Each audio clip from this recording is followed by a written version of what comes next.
नेहम्या के 8वां अध्याय में से कुछ बातों को हम देखेंगे நெகேமியாவினுடைய 8ஆம் அதிகாரத்திலிருந்து சில காரியங்களை நாம் பார்க்கலாம்.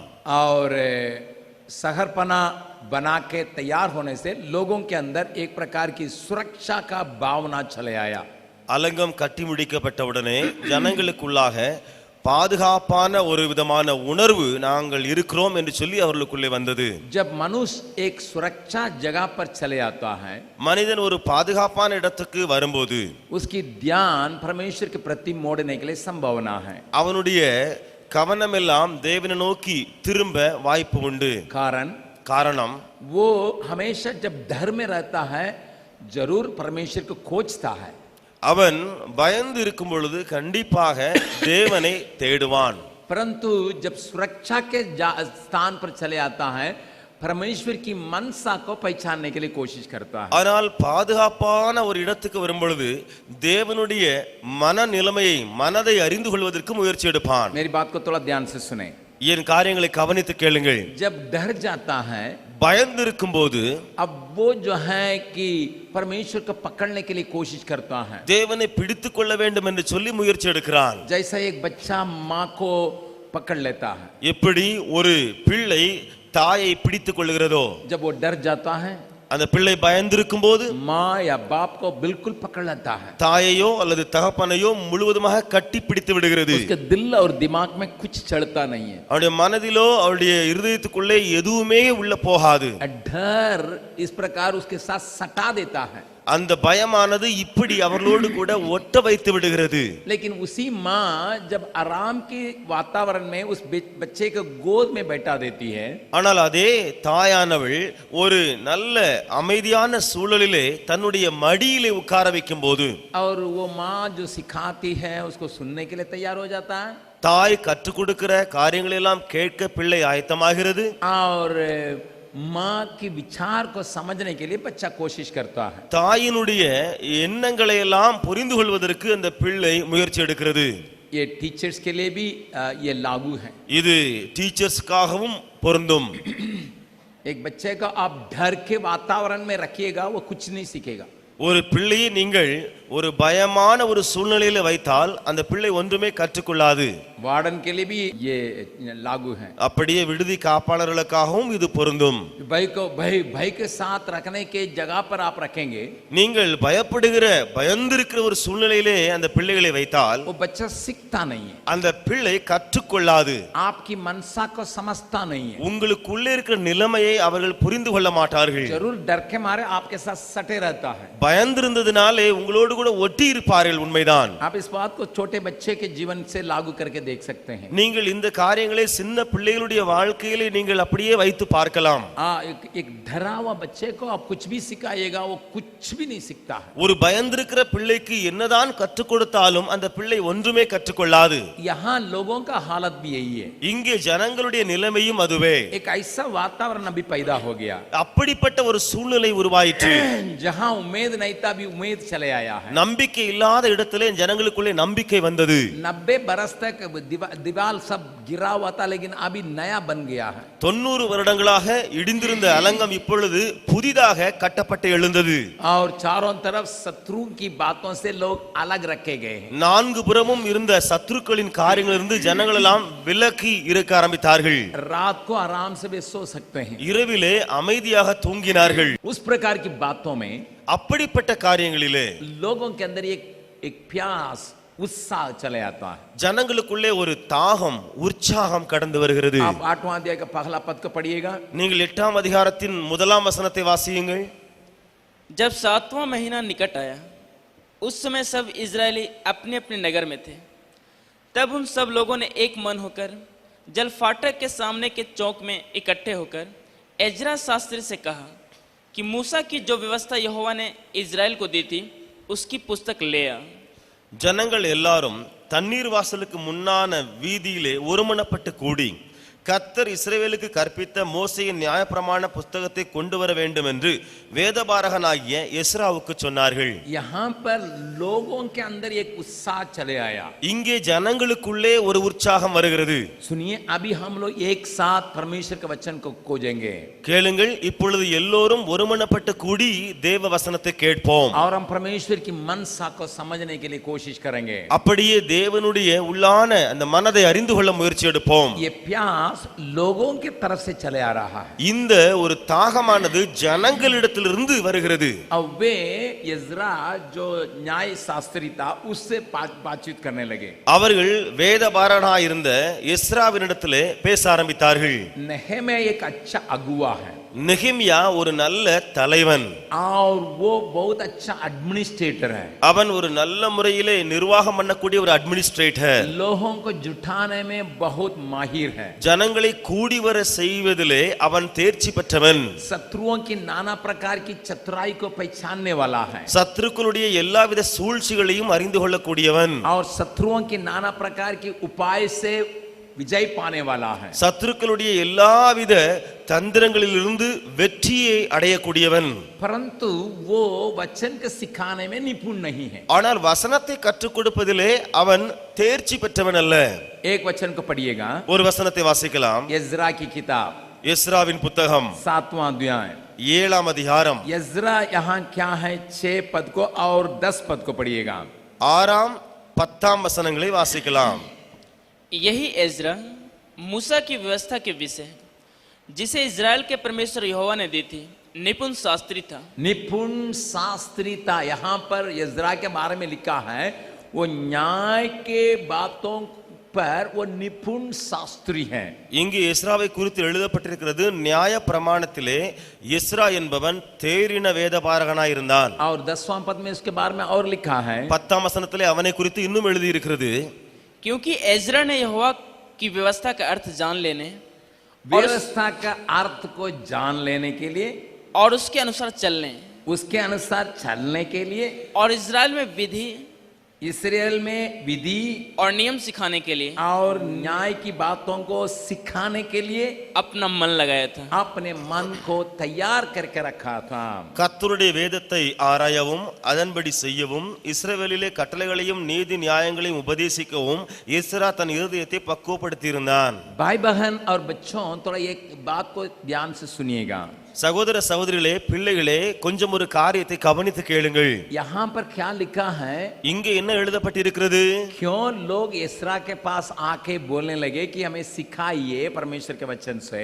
ஏன் ஜனங்கள் எஸ்ராவினிடத்தில் வந்து நியாயப்பிரமாண புத்தகத்திலிருந்து வசனத்திலிருந்து எங்களுக்கு கற்றுக்கொடும் என்று சொன்னார்கள்? न केवल व्यवस्था में वो निपुण था, அவன் நியாயப்பிரமாணத்திலே தேறின வேதபாரகனாய் இருந்தது மாத்திரமல்ல, उसको जांचने के लिए अपना मन लगाने वाला. அவன் கர்த்தருடைய வேதத்தை ஆராய பிரியப்பட்டவனாயிருக்கிறான். न केवल जांचने वाला परंतु उसके अनुसार चलने के लिए अपना हृदय को तैयार रखने वाला. அவன் வெறுமனே ஆராய்ந்து பார்க்கிறவன் மாத்திரமல்ல, அதன்படி செய்யவும் தன்னுடைய இருதயத்தை பக்குவப்படுத்துகிறவனாயிருக்கிறான். और सही ढंग से नियम कानून को व्यवस्था को लोगों को सिखाने वाला.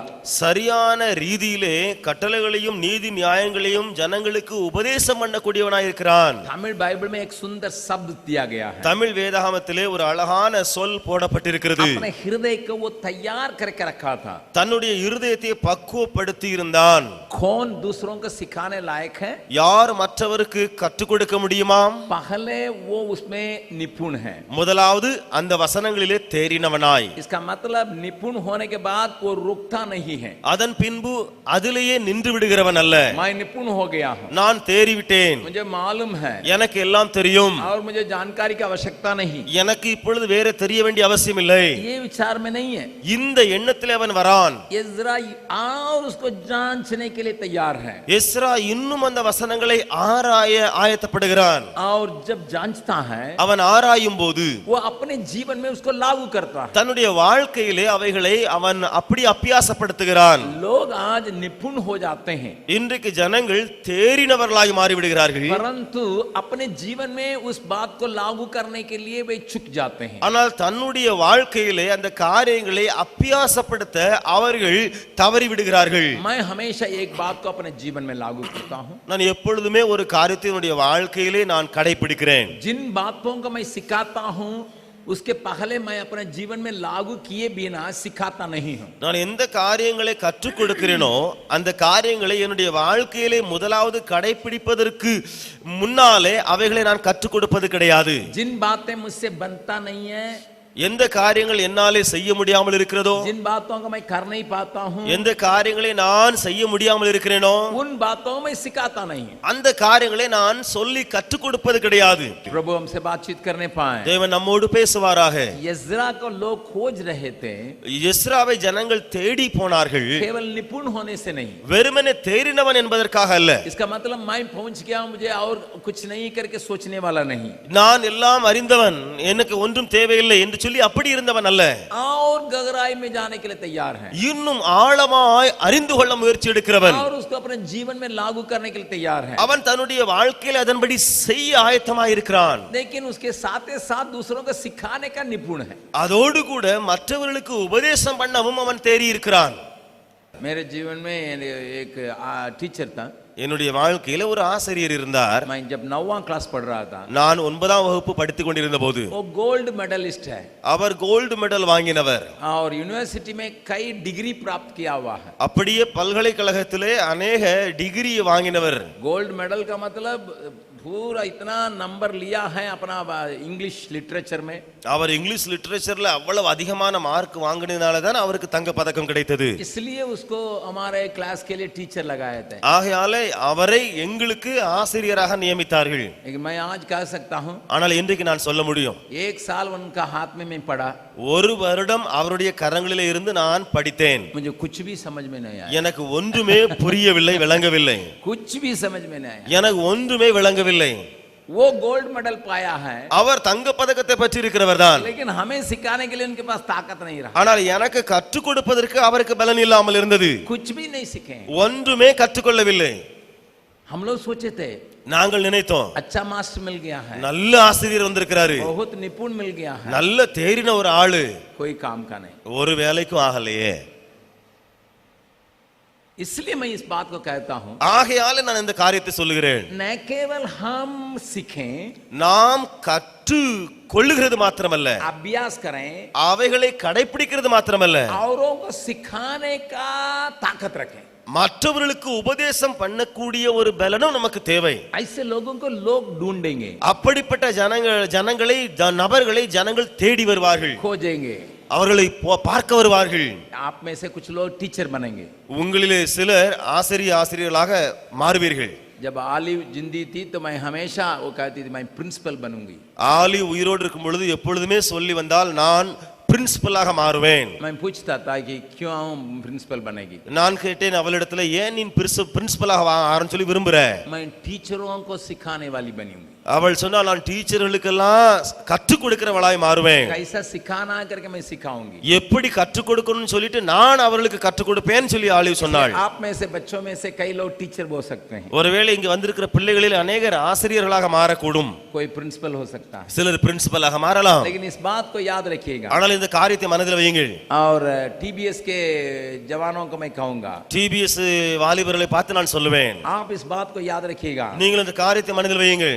हमेशा सीखने के लिए विचार रखिए। எப்பொழுதுமே கற்றுக்கொள்ள உங்கள் மனது திறந்திருக்கட்டும். मैं हमेशा अपने को स्टूडेंट समझता हूं, நான் எப்பொழுதுமே என்னை ஒரு மாணாக்கனாக எண்ணுகிறேன். मैं अपने को बाइबल का स्टूडेंट समझता हूं, நான் ஒரு வேத மாணவனாக நான் என்னை எப்பொழுதுமே எண்ணுகிறேன். मैं नई नई चीजों को सीखने के लिए कोशिश करता हूं, புதிய புதிய காரியங்களை கற்றுக்கொள்ள நான் முயற்சி எடுக்கிறேன். फिर उसको अपने जीवन में लागू करने के लिए कोशिश करता हूं, திரும்ப அவைகளை என்னுடைய வாழ்க்கையிலே நான் செய்ய முயற்சி எடுக்கிறேன். फिर सरल तरीका से कैसा सिखाएंगे करके मैं ढूंढता हूं, திரும்ப எளிமையான முறையிலே எப்படி மற்றவர்களுக்கு கற்றுக் கொடுப்பது என்று நான் தேடுகிறேன். आपको अगर लोग खोजना है உங்களை ஜனங்கள் தேடி வர வேண்டுமா? तो इस बात में आप अटल रहिएगा। நீங்கள் இந்த காரியத்திலே உறுதியாயிருங்கள். मैं यहाँ इसलिए देख रहा हूँ, यस्रा के जीवन में यस्रा के पास लोग आए, நான் இங்கே இதனாலே பார்க்கிறேன், எஸ்ரவாயினிடத்திலே ஜனங்கள் தேடி ஓடி வந்தார்கள்.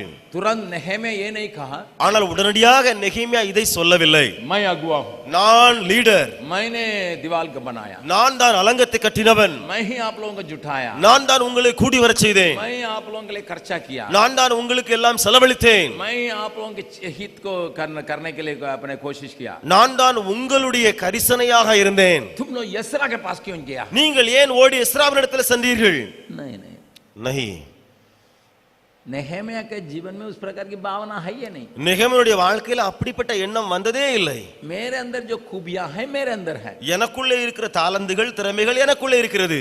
ये बाबू साहब के अंदर क्या खूबियां हैं उनके अंदर है, और பாபு சாருக்கு உள்ள இருக்கிற திறமைகள் எல்லாம் அவருக்குள்ளே இருக்கின்றன. शायद इनके अंदर की खूबियां मुझ में नहीं है, ஒருவேளை இவருக்குள்ளே இருக்கிற திறமைகள் தாளந்துகள் எனக்குள்ளே இல்லாமல் இருக்கலாம். मेरे अंदर की खूबियां उनके अंदर नहीं है, எனக்குள்ளே இருக்கிற தாளந்துகள் திறமைகள் இவர்களுக்குள்ளே இல்லாமல் இருக்கலாம். इस काम के लिए मैं इस्तेमाल हो सकता हूं, இந்த வேலைக்கு நான் பயன்படலாம், परंतु इस काम के लिए ये इस्तेमाल हो सकते हैं, ஆனால் இந்த வேலைக்கு இவர் பயன்பட்டு விடலாம். इसमें जलन करने के लिए, डाग करने के लिए कोई जगह नहीं है, இதுல எரிச்சலடையவோ பொறாமை கொள்ளவோ எந்த ஒரு வாய்ப்புமே இல்லையே. सबको मौका मिलना चाहिए, எல்லாருக்கும் வாய்ப்புகள் வேண்டும். जिस प्रकार का खूबियां हैं उस प्रकार का मौका मिलना चाहिए, எப்படி தாளந்து திறமைகள் இருக்கிறதோ அப்படியே வாய்ப்புகள் உண்டாக வேண்டும். लेकिन एक और बात को इस अध्याय में देखेंगे, ஆனால் இன்னும் ஒரு காரியத்தையும் இந்த அதிகாரத்தில் நாம் பார்க்க முடியும். जब इज़रा के पास लोग चले आए, எஸ்ராவினிடத்திலே ஜனங்கள் தேடி வந்தபோது वहां एक ऊंचे स्थान में वो खड़ा हो गया, அங்கே ஒரு உயர்ந்த இடத்திலே அவன் நின்று கொண்டிருக்கிறான். लोगों को परमेश्वर के वचन को पढ़ के समझाने के लिए कोशिश कर रहा है, ஜனங்களுக்கு அந்த வேத வசனத்தை வாசித்து அங்கே விளக்க அவன் முயற்சி எடுக்கிறான். कारण है कि उन दिनों में मूसा के समय परमेश्वर लिख के रखा था, ஏனென்றால் அந்த நாட்களிலே மோசேயின் காலங்களிலே இந்த வசனங்கள் எழுதப்பட்டிருந்தன. अभी कई साल हो चुका है இப்பொழுது अनेक வருடங்கள் கழிந்து விட்டன. और भाषा में परिवर्तन आता है, மொழியிலே மாற்றங்கள் உண்டாகின்றன. कई शब्द जो आज हम इस्तेमाल करते हैं वो पहले के जमाने में नहीं होता होगा, இன்றைக்கு பயன்படுத்துகிற சொற்கள் अनेक சொற்கள் ஒருவேளை பழைய காலங்களிலே இல்லாமல் இருந்திருக்கும், मालूम ही नहीं होगा, தெரியாமல் இருந்திருக்கும். या उन दिनों की बातों को लोग भूल गए, आज की बातों में अन्य शब्दों का इस्तेमाल करने शुरू किए, அல்லது அந்த பழைய காலத்து சொற்களை ஜனங்கள் மறந்துவிட்டு இன்றைக்கு வேறு பழைய புதிய சொற்களை ஜனங்கள் பயன்படுத்தி வரலாம். या एक ही शब्द उन दिनों में अलग मीनिंग देता था तो लेकिन अभी अलग मीनिंग देता होगा, அல்லது ஒரே சொல்லுதான் பழைய முன்னோர் காலத்திலே ஒரு அர்த்தத்தோடு இருக்கும், இன்றைய காலங்களிலே வேறொரு அர்த்தத்தை கொடுக்கிறதா இருக்கும். मूसा के द्वारा लिखी हुई व्यवस्था का अभी कई साल बीत चुका है, மோசேயினாலே எழுதப்பட்ட நியாய பிரமாண அந்த காரியங்களை விட்டுவிட்டு இப்பொழுது अनेक வருடங்கள் கழிந்து விட்டன. और इसलिए लोगों को उसका अर्थ को समझाने की आवश्यकता पड़ रहा है, இப்பொழுது ஜனங்களுக்கு அதனுடைய அர்த்தத்தை விளக்க வேண்டிய காலம் வந்திருக்கிறது. इसलिए यज्रा के साथ अन्य लोग भी खड़े थे, ஆகையால் எஸ்ராவோடு கூட மற்ற அந்நியர்களும் கூட நிற்கிறார்கள். 4 पद को पढ़िएगा, அதே அதிகாரத்தின் 4ஆம் வசனத்தை வாசியுங்கள். एजरा शास्त्री काठ के एक मचान पर जो इसी काम के लिए बना था खड़ा था, खड़ा हो गया, हाँ, और उसकी दाहिने और उसके दाएं तरफ मतिया सेमा मत्यास, अनया हाँ, उरिया हिलेकिया और मसेया, और बाएं और पदाया मिसाइल मलकिया हसुम हसबदाना जकरिया और मसुलाम खड़े हुए। इतने लोगों के साथ खड़ा होने का क्या दरकार है? எஸ்ரா இத்தனை பேர்களோடு கூட நிற்க வேண்டிய என்ன அவசியம் வந்தது? वो ये समझता है அவன் இதை புரிந்து கொள்கிறான், मैं अकेले इस काम को करने में अधूरा हूं, நான் இந்த வேலையை தனியாக செய்வதிலே முடியாதவனாயிருக்கிறேன், इसलिए मुझे अन्य लोगों के मदद की आवश्यकता है, ஆகையால் எனக்கு மற்றவர்களுடைய உதவி தேவை. इसलिए एक झुंड के साथ यहाँ पर खड़ा होता है। ஆகையால் ஒரு கூட்டத்தோடு கூட எஸ்ரா இங்கே நின்று கொண்டிருக்கிறான். पेंतिकोस के दिन में भी यही हुआ था, பெந்தேகோஸ்தே நாளிலேயும் இப்படித்தான் நடந்தது. पत्रस प्रचार करने के लिए खड़ा रहा, பேதுரு பிரசங்கிக்க எழுந்து நிற்கிறான், उसके साथ 11 लोग और खड़े हो गए, அவனோடு கூட 11 மற்ற பேரும் எழுந்து நிற்கிறார்கள். उसका मतलब ये नहीं அவருடைய அர்த்தம் இது அல்ல, 12 ही लोग बोलेंगे, 12 பேர் தான் பேசுவார்கள். इज़रा के साथ जितने लोग थे उतने लोग बोलेंगे, எஸ்ராவோடு கூட இருந்தவர்கள் மாத்திரம் தான் பேசுவார்கள். वे इसलिए खड़े हैं, அவர்கள் எழுந்து நின்றதின் காரணம் என்ன? इनकी बातों पर हम सहमत हैं, இவருடைய காரியங்களிலே நானும் ஆம் என்று சொல்லக்கூடியவன், जो बातें ये कहते हैं ये सही है, இவர் சொல்லுகிற காரியங்கள் சரியே, इनकी बातों पर हम सहमत होने के चलते इनके साथ खड़े हैं। இவருடைய காரியங்களிலே நானும் ஆம் என்று சொல்கிறதுனாலே நின்று கொண்டிருக்கிறேன். और न केवल वही, அது மாத்திரமல்ல, कुछ कुछ ऐसी बातें पाई जाती थी, சில மற்ற காரியங்களும் அங்கே காணப்பட்டன. शायद ஒருவேளை उस शब्द को எஸ்ரா ठीक से नहीं समझता होगा, அந்த வார்த்தையை வசனத்தை எஸ்ரா சரியாக புரிந்து கொள்ளாமல் இருந்திருக்கலாம். उन दिनों में किताब नहीं था, அந்த நாட்களிலே புத்தகம் இல்லாமல் இருந்தது. परंतु काल पर लोग लिखते थे, அவர்கள் அங்கே தோலிலே எழுதியிருந்தார்கள். इसलिए वो शब्द ठीक से दिखाई नहीं पड़ता होगा, ஆகையாலே எழுதப்பட்ட அந்த எழுத்து சரியாக தென்படாமல் இருந்திருக்கலாம். उसको अन्य लोग अच्छी तरह से समझते होंगे, மற்றவர்கள் ஒருவேளை அவைகளை சரியாக புரிந்திருக்கலாம். इसलिए मदद के लिए भी तय खड़े हैं। ஒருவேளை உதவிக்காக எல்லோரும் நின்று கொண்டிருக்கலாம். और आगे आप पढ़िएगा, இன்னும் தொடர்ந்து வாசித்தால் 7वां पद को पढ़िएगा, 7ஆம் வசனத்தை வாசியுங்கள். येसु बानी सिरब्या यामिन अक्कुब सबैते होदिया मासिया कलीता अजरिया योजाबाद हनान पालया नामक लेविये लोगों को व्यवस्था समझाते गए और लोग अपने अपने स्थान पर खड़े रहे। लोगों को व्यवस्था सुनाते गए क्या है? அங்கே சொல்லப்பட்டிருக்கிறது, ஜனங்கள் அங்கே நியாய பிரமாணத்தை ஜனங்களுக்கு விளங்க பண்ணி கொண்டே சென்றார்கள். क्यों? ஏன்? उन दिनों में माइक नहीं था, அந்த நாட்களிலே மைக்ரோஃபோன் இல்லாமல் இருந்தது. माइक यहाँ है, இங்கே மைக்ரோஃபோன் இருக்கிறது. हम लोग आप लोग सब सुनते हैं, இப்பொழுது நீங்கள் எல்லாரும் நன்றாய் கேட்கிறீர்கள். लेकिन गेट पर रहने वाला तो सुनता नहीं है। ஆனால் அந்த கேட்ல இருக்கிறவர்களுக்கு இந்த காரியம் கேட்காதே. मान लीजिए बड़ी भीड़ हो जाती थी, வைத்துக் கொள்ளுங்கள், ஒரு பெரிய கூட்டம் வந்திருக்கிறது. तो लोग उन दिनों में क्या करते थे? அந்த நாட்களில் ஜனங்கள் செய்த காரியம் என்ன? थोड़ा थोड़ा दूर में लोग खड़े रहते थे। கொஞ்சம் கொஞ்சம் தூரம் தள்ளி தள்ளி ஜனங்கள் நின்றிருப்பார்கள். मान लीजिए मैं प्रचार कर रहा हूं, வைத்துக் கொள்ளுங்கள், நான் பிரசங்கிக்கிறேன். मैं कहूंगा परमेश्वर, நான் சொல்லுவேன் தேவன். वहां 20 फीट में खड़ा होने वाला वो कहेगा परमेश्वर, 20 அடி தூரத்தில் இருக்கிறவன் தேவன் என்று சொல்லுவான். फिर 50 फीट में खड़ा होने वाला परमेश्वर, திரும்ப 50வது அடியில் இருக்கிறவன் தேவன் என்று சொல்லுவான். भला है, நன்மை செய்கிறவராயிருக்கிறார். वो भी क्या कहेगा? அவன் என்ன சொல்லுவான்? परमेश्वर भला है, परमेश्वर தேவன் நல்லவராயிருக்கிறார் என்று சொல்லி அவனும் சத்தம் போட்டுக் கொண்டே அப்படி சொல்லுவான். मान लीजिए बीच में रहने वाला कोई बोल दिया परमेश्वर खड़ा है, ஒருவேளை இடையில இருக்கிறவன் சொல்லிவிட்டான் தேவன் நின்று கொண்டிருக்கிறார் என்று சொல்லி சொன்னால் என்ன ஆகிவிடும்? இடையில சொன்ன இலையில அப்படி சொல்லிவிட்டால், मैंने कहा परमेश्वर भला है, நான் சொன்னேன் தேவன் நல்லவராயிருக்கிறார். वो 20 फीट में रहने वाला का सुनाई पड़ा खड़ा है, ஆனால் இடையில 20 அடி தூரத்தில் இருக்கிறவனுக்கு கேட்கப்பட்டது தேவன் நிற்கிறார். 50 फीट में रहने वाला क्या बोलेगा? 50 அடி தூரத்தில் இருக்கிறவன் என்ன சொல்லுவான்? खड़ा है, தேவன் நிற்கிறார் என்று சொல்லி சொல்லுவான். मैं कहता हूं परमेश्वर अच्छा है, நான் சொல்லுவேன் தேவன் நல்லவராயிருக்கிறார். वो कहता परमेश्वर कठोर है। அவன் சொல்லுவான் தேவன் கடினம் உள்ளவராயிருக்கிறார்.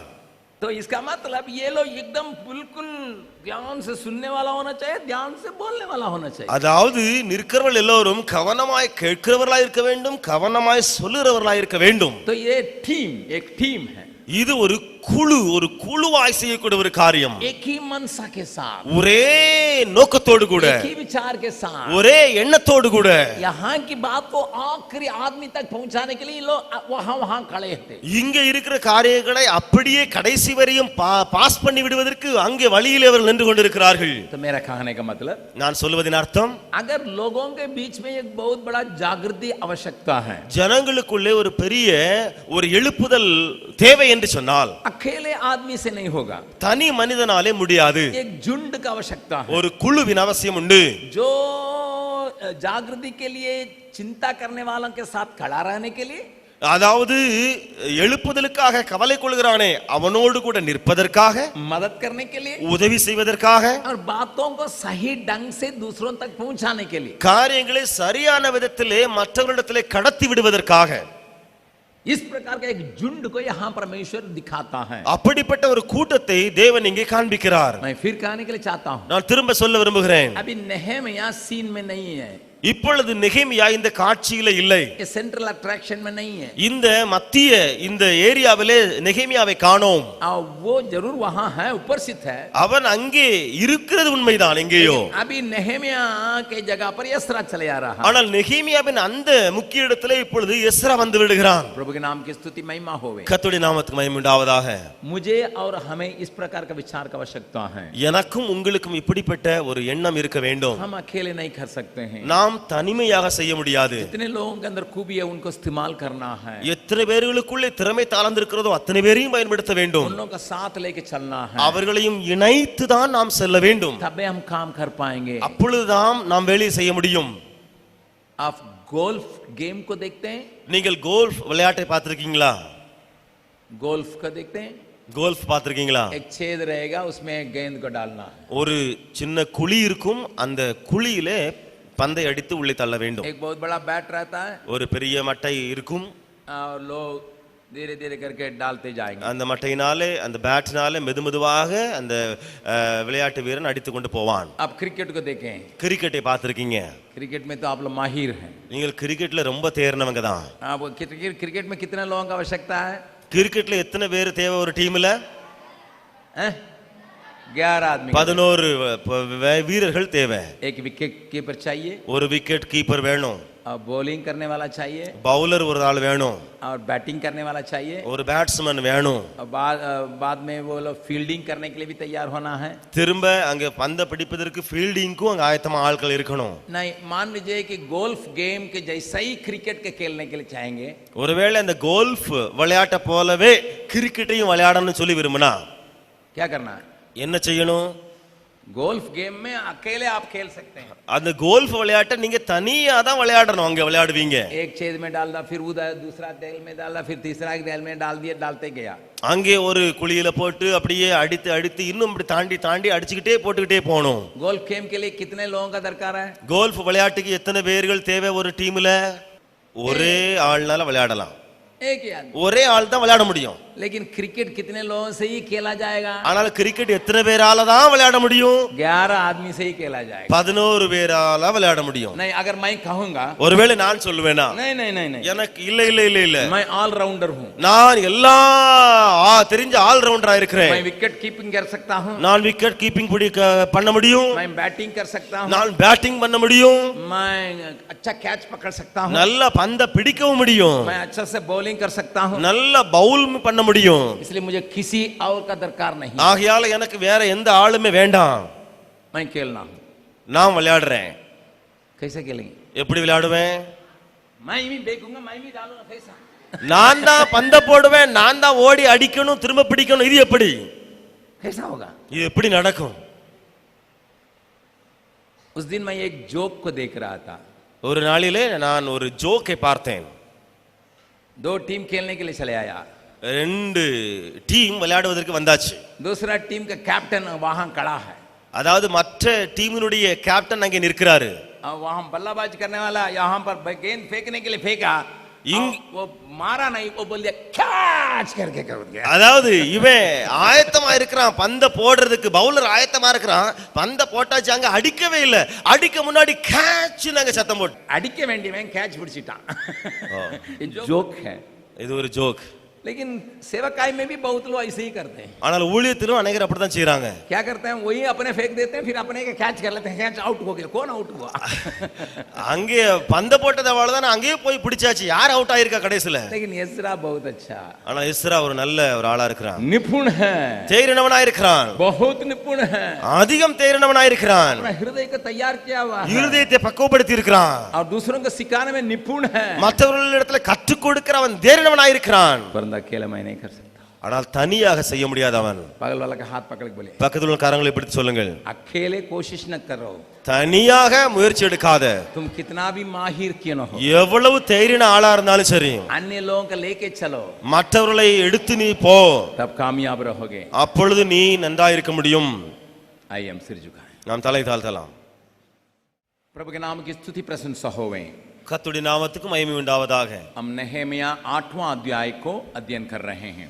நாம் நெகேமியாவினுடைய 8ஆம் அதிகாரத்திலே தியானித்து வருகிறோம். कल मैंने कहा था, நேற்றைய தினத்தில் நான் சொன்னேன், जब लोग सुरक्षा के वातावरण को महसूस करते हैं, ஜனங்கள் எப்பொழுது பாதுகாப்பான சூழலை உணர்கிறார்களோ वे परमेश्वर की मनसा को, आवाज को जानने के लिए कोशिश करते हैं। அவர்கள் தேவனுடைய மனதை அறியவும் அவருடைய சத்தத்தை அறிந்து கொள்ளவும் அவர்கள் முயற்சி எடுக்கிறார்கள். इसलिए उन्होंने एज्रा को बुलाया, ஆகையால் அவர்கள் எஸ்ராவை அழைத்தார்கள். और एज्रा अकेले नहीं था, अन्य लोगों के साथ मिलके काम कर रहा है। எஸ்ரா தனியாக அல்ல, மற்றவர்களோடு கூட இணைந்து அந்த வேலையை செய்கிறான். लेकिन जब परमेश्वर के वचन लोगों को समझाया जाता है, எப்பொழுது தேவனுடைய வசனம் ஜனங்களுக்கு விளக்கி காண்பிக்கப்பட்டதோ लोगों को वो निरुत्तर करता है।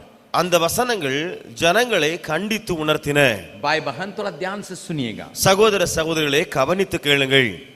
जब कभी हम परमेश्वर के वचन को ध्यान पूर्वक समझने के लिए कोशिश करते हैं, எப்பொழுதெல்லாம் நாம் தேவ வசனங்களை தியானமாக கவனித்து நாம் தேடி முயற்சி எடுக்கிறோமோ, जैसा परमेश्वर के वचन में आया है, எப்படி தேவ வசனத்திலே வந்திருக்கிறதோ, एक आईना है, ஒரு கண்ணாடி, एक हथौड़ी है, ஒரு சுத்தியல், एक तलवार है, ஒரு வாள். इसलिए हमारी बातों को हम देख पाते हैं ஆகையாலே நாம் நம்முடைய காரியங்களை பார்க்க முடியும். और हमारे अंदर की खराबियों को वो तोड़ के निकाल देता है। நமக்கு உள்ளே இருக்கிற தவறுதல்களை அது அப்படியே உடைத்து நீக்குகிறது. और हमारे जीवन में जो बातें परमेश्वर के लिए प्रिय नहीं है, उसको वो तलवार काट के अलग कर देता है। நமக்கு பிரியமில்லாத காரியங்களை தேவனுடைய அந்த பட்டயமானது வெட்டி வெளியே போடுகிறது. इसलिए उसके पास ताकत है। ஆகையால் அந்த வசனத்திலே பலன் உண்டு. जब कभी परमेश्वर का वचन हमारे अंदर निरुत्तर का काम नहीं करता, எப்பொழுதெல்லாம் தேவ வசனம் நமக்குள்ளே கண்டித்து உணர்த்துகிற காரியத்தை செய்யாமல் இருக்கிறதோ, तो हम एक काम में वंचित रहते हैं। அப்பொழுது நாம் ஒரு காரியத்திலே முழுவதுமாக விலகி இருப்போம். प्रभु यीशु ने कहा था, இயேசு கிறிஸ்து இப்படி சொன்னார், एक दृष्टांत को कहा था, ஒரு ஊமையை சொன்னார். बीज बोने वाला जाता है, விதை விதைக்கிறவன் அங்கே செல்லுகிறான். और बीज क्या काम करना है? அந்த விதை என்ன வேலை செய்ய வேண்டும்? जमीन में गिर के அது நிலத்திலே விழுந்து गेहूं या दान क्या करता है? ஒருவேளை அரிசியா இருக்கட்டும் அல்லது கோதுமை மணியா இருக்கட்டும், என்ன செய்யுமாம்? उसमें जीवन है, அதுக்கு உள்ளே உயிர் இருக்கிறது. वो जीवन उतना मिट्टी को तोड़ के निकालता है। அதுக்கு உள்ளே இருக்கிற அந்த உயிரானது அங்கு இருக்கிற மண்ணை எல்லாம் உடைத்து தள்ளிவிட்டு அது வெளியே வருகிறது. गेहूं का दाना कितना है? கோதுமை மணி எவ்வளவு சிறியதா இருக்கும்? सरसों कितना बड़ा है? அங்கே கடுகு விதை எவ்வளவு பெரியதா இருக்கும்? इतना छोटा है। அவ்வளவு சிறியதான விதை. लेकिन जब उसको बोते हैं, ஆனால் அந்த விதைகளை விதைக்கும் போது उसके अंदर का ताकत तब्बे प्रकट होता है। அவைகளுக்கு உள்ளே இருக்கிற அந்த பலன் எப்பொழுது வெளியே வருமாம்? वो तोड़ के एकदम एक नया जीवन को निकाल देता है। அது முழுவதுமாக உடைந்து ஒரு புதிய வாழ்வு அதுக்கு வரும் பொழுது வெளியே வருமா? अगर आप ऊपरे ऊपर रखिएगा, நீங்கள் மேலேயே போட்டுவிட்டு பாருங்களேன் விதைகளை, कुछ नहीं होगा, ஒன்றுமே வெளியே வராது. इसलिए भीतर जाने की आवश्यकता है। ஆகையால் உள்ளே போக வேண்டிய அவசியம் உண்டு. जब भीतर जाता है, அது உள்ளே போகும் பொழுது हमें कैसा मालूम है हमारा अंदर भीतर काम किया है? நமக்கு எப்படி தெரியும் நமக்கு உள்ளே அது கிரியை செய்திருக்கிறது என்று சொல்லி? तो हमें तोड़ता है। அது நம்மை உடைக்கிறது.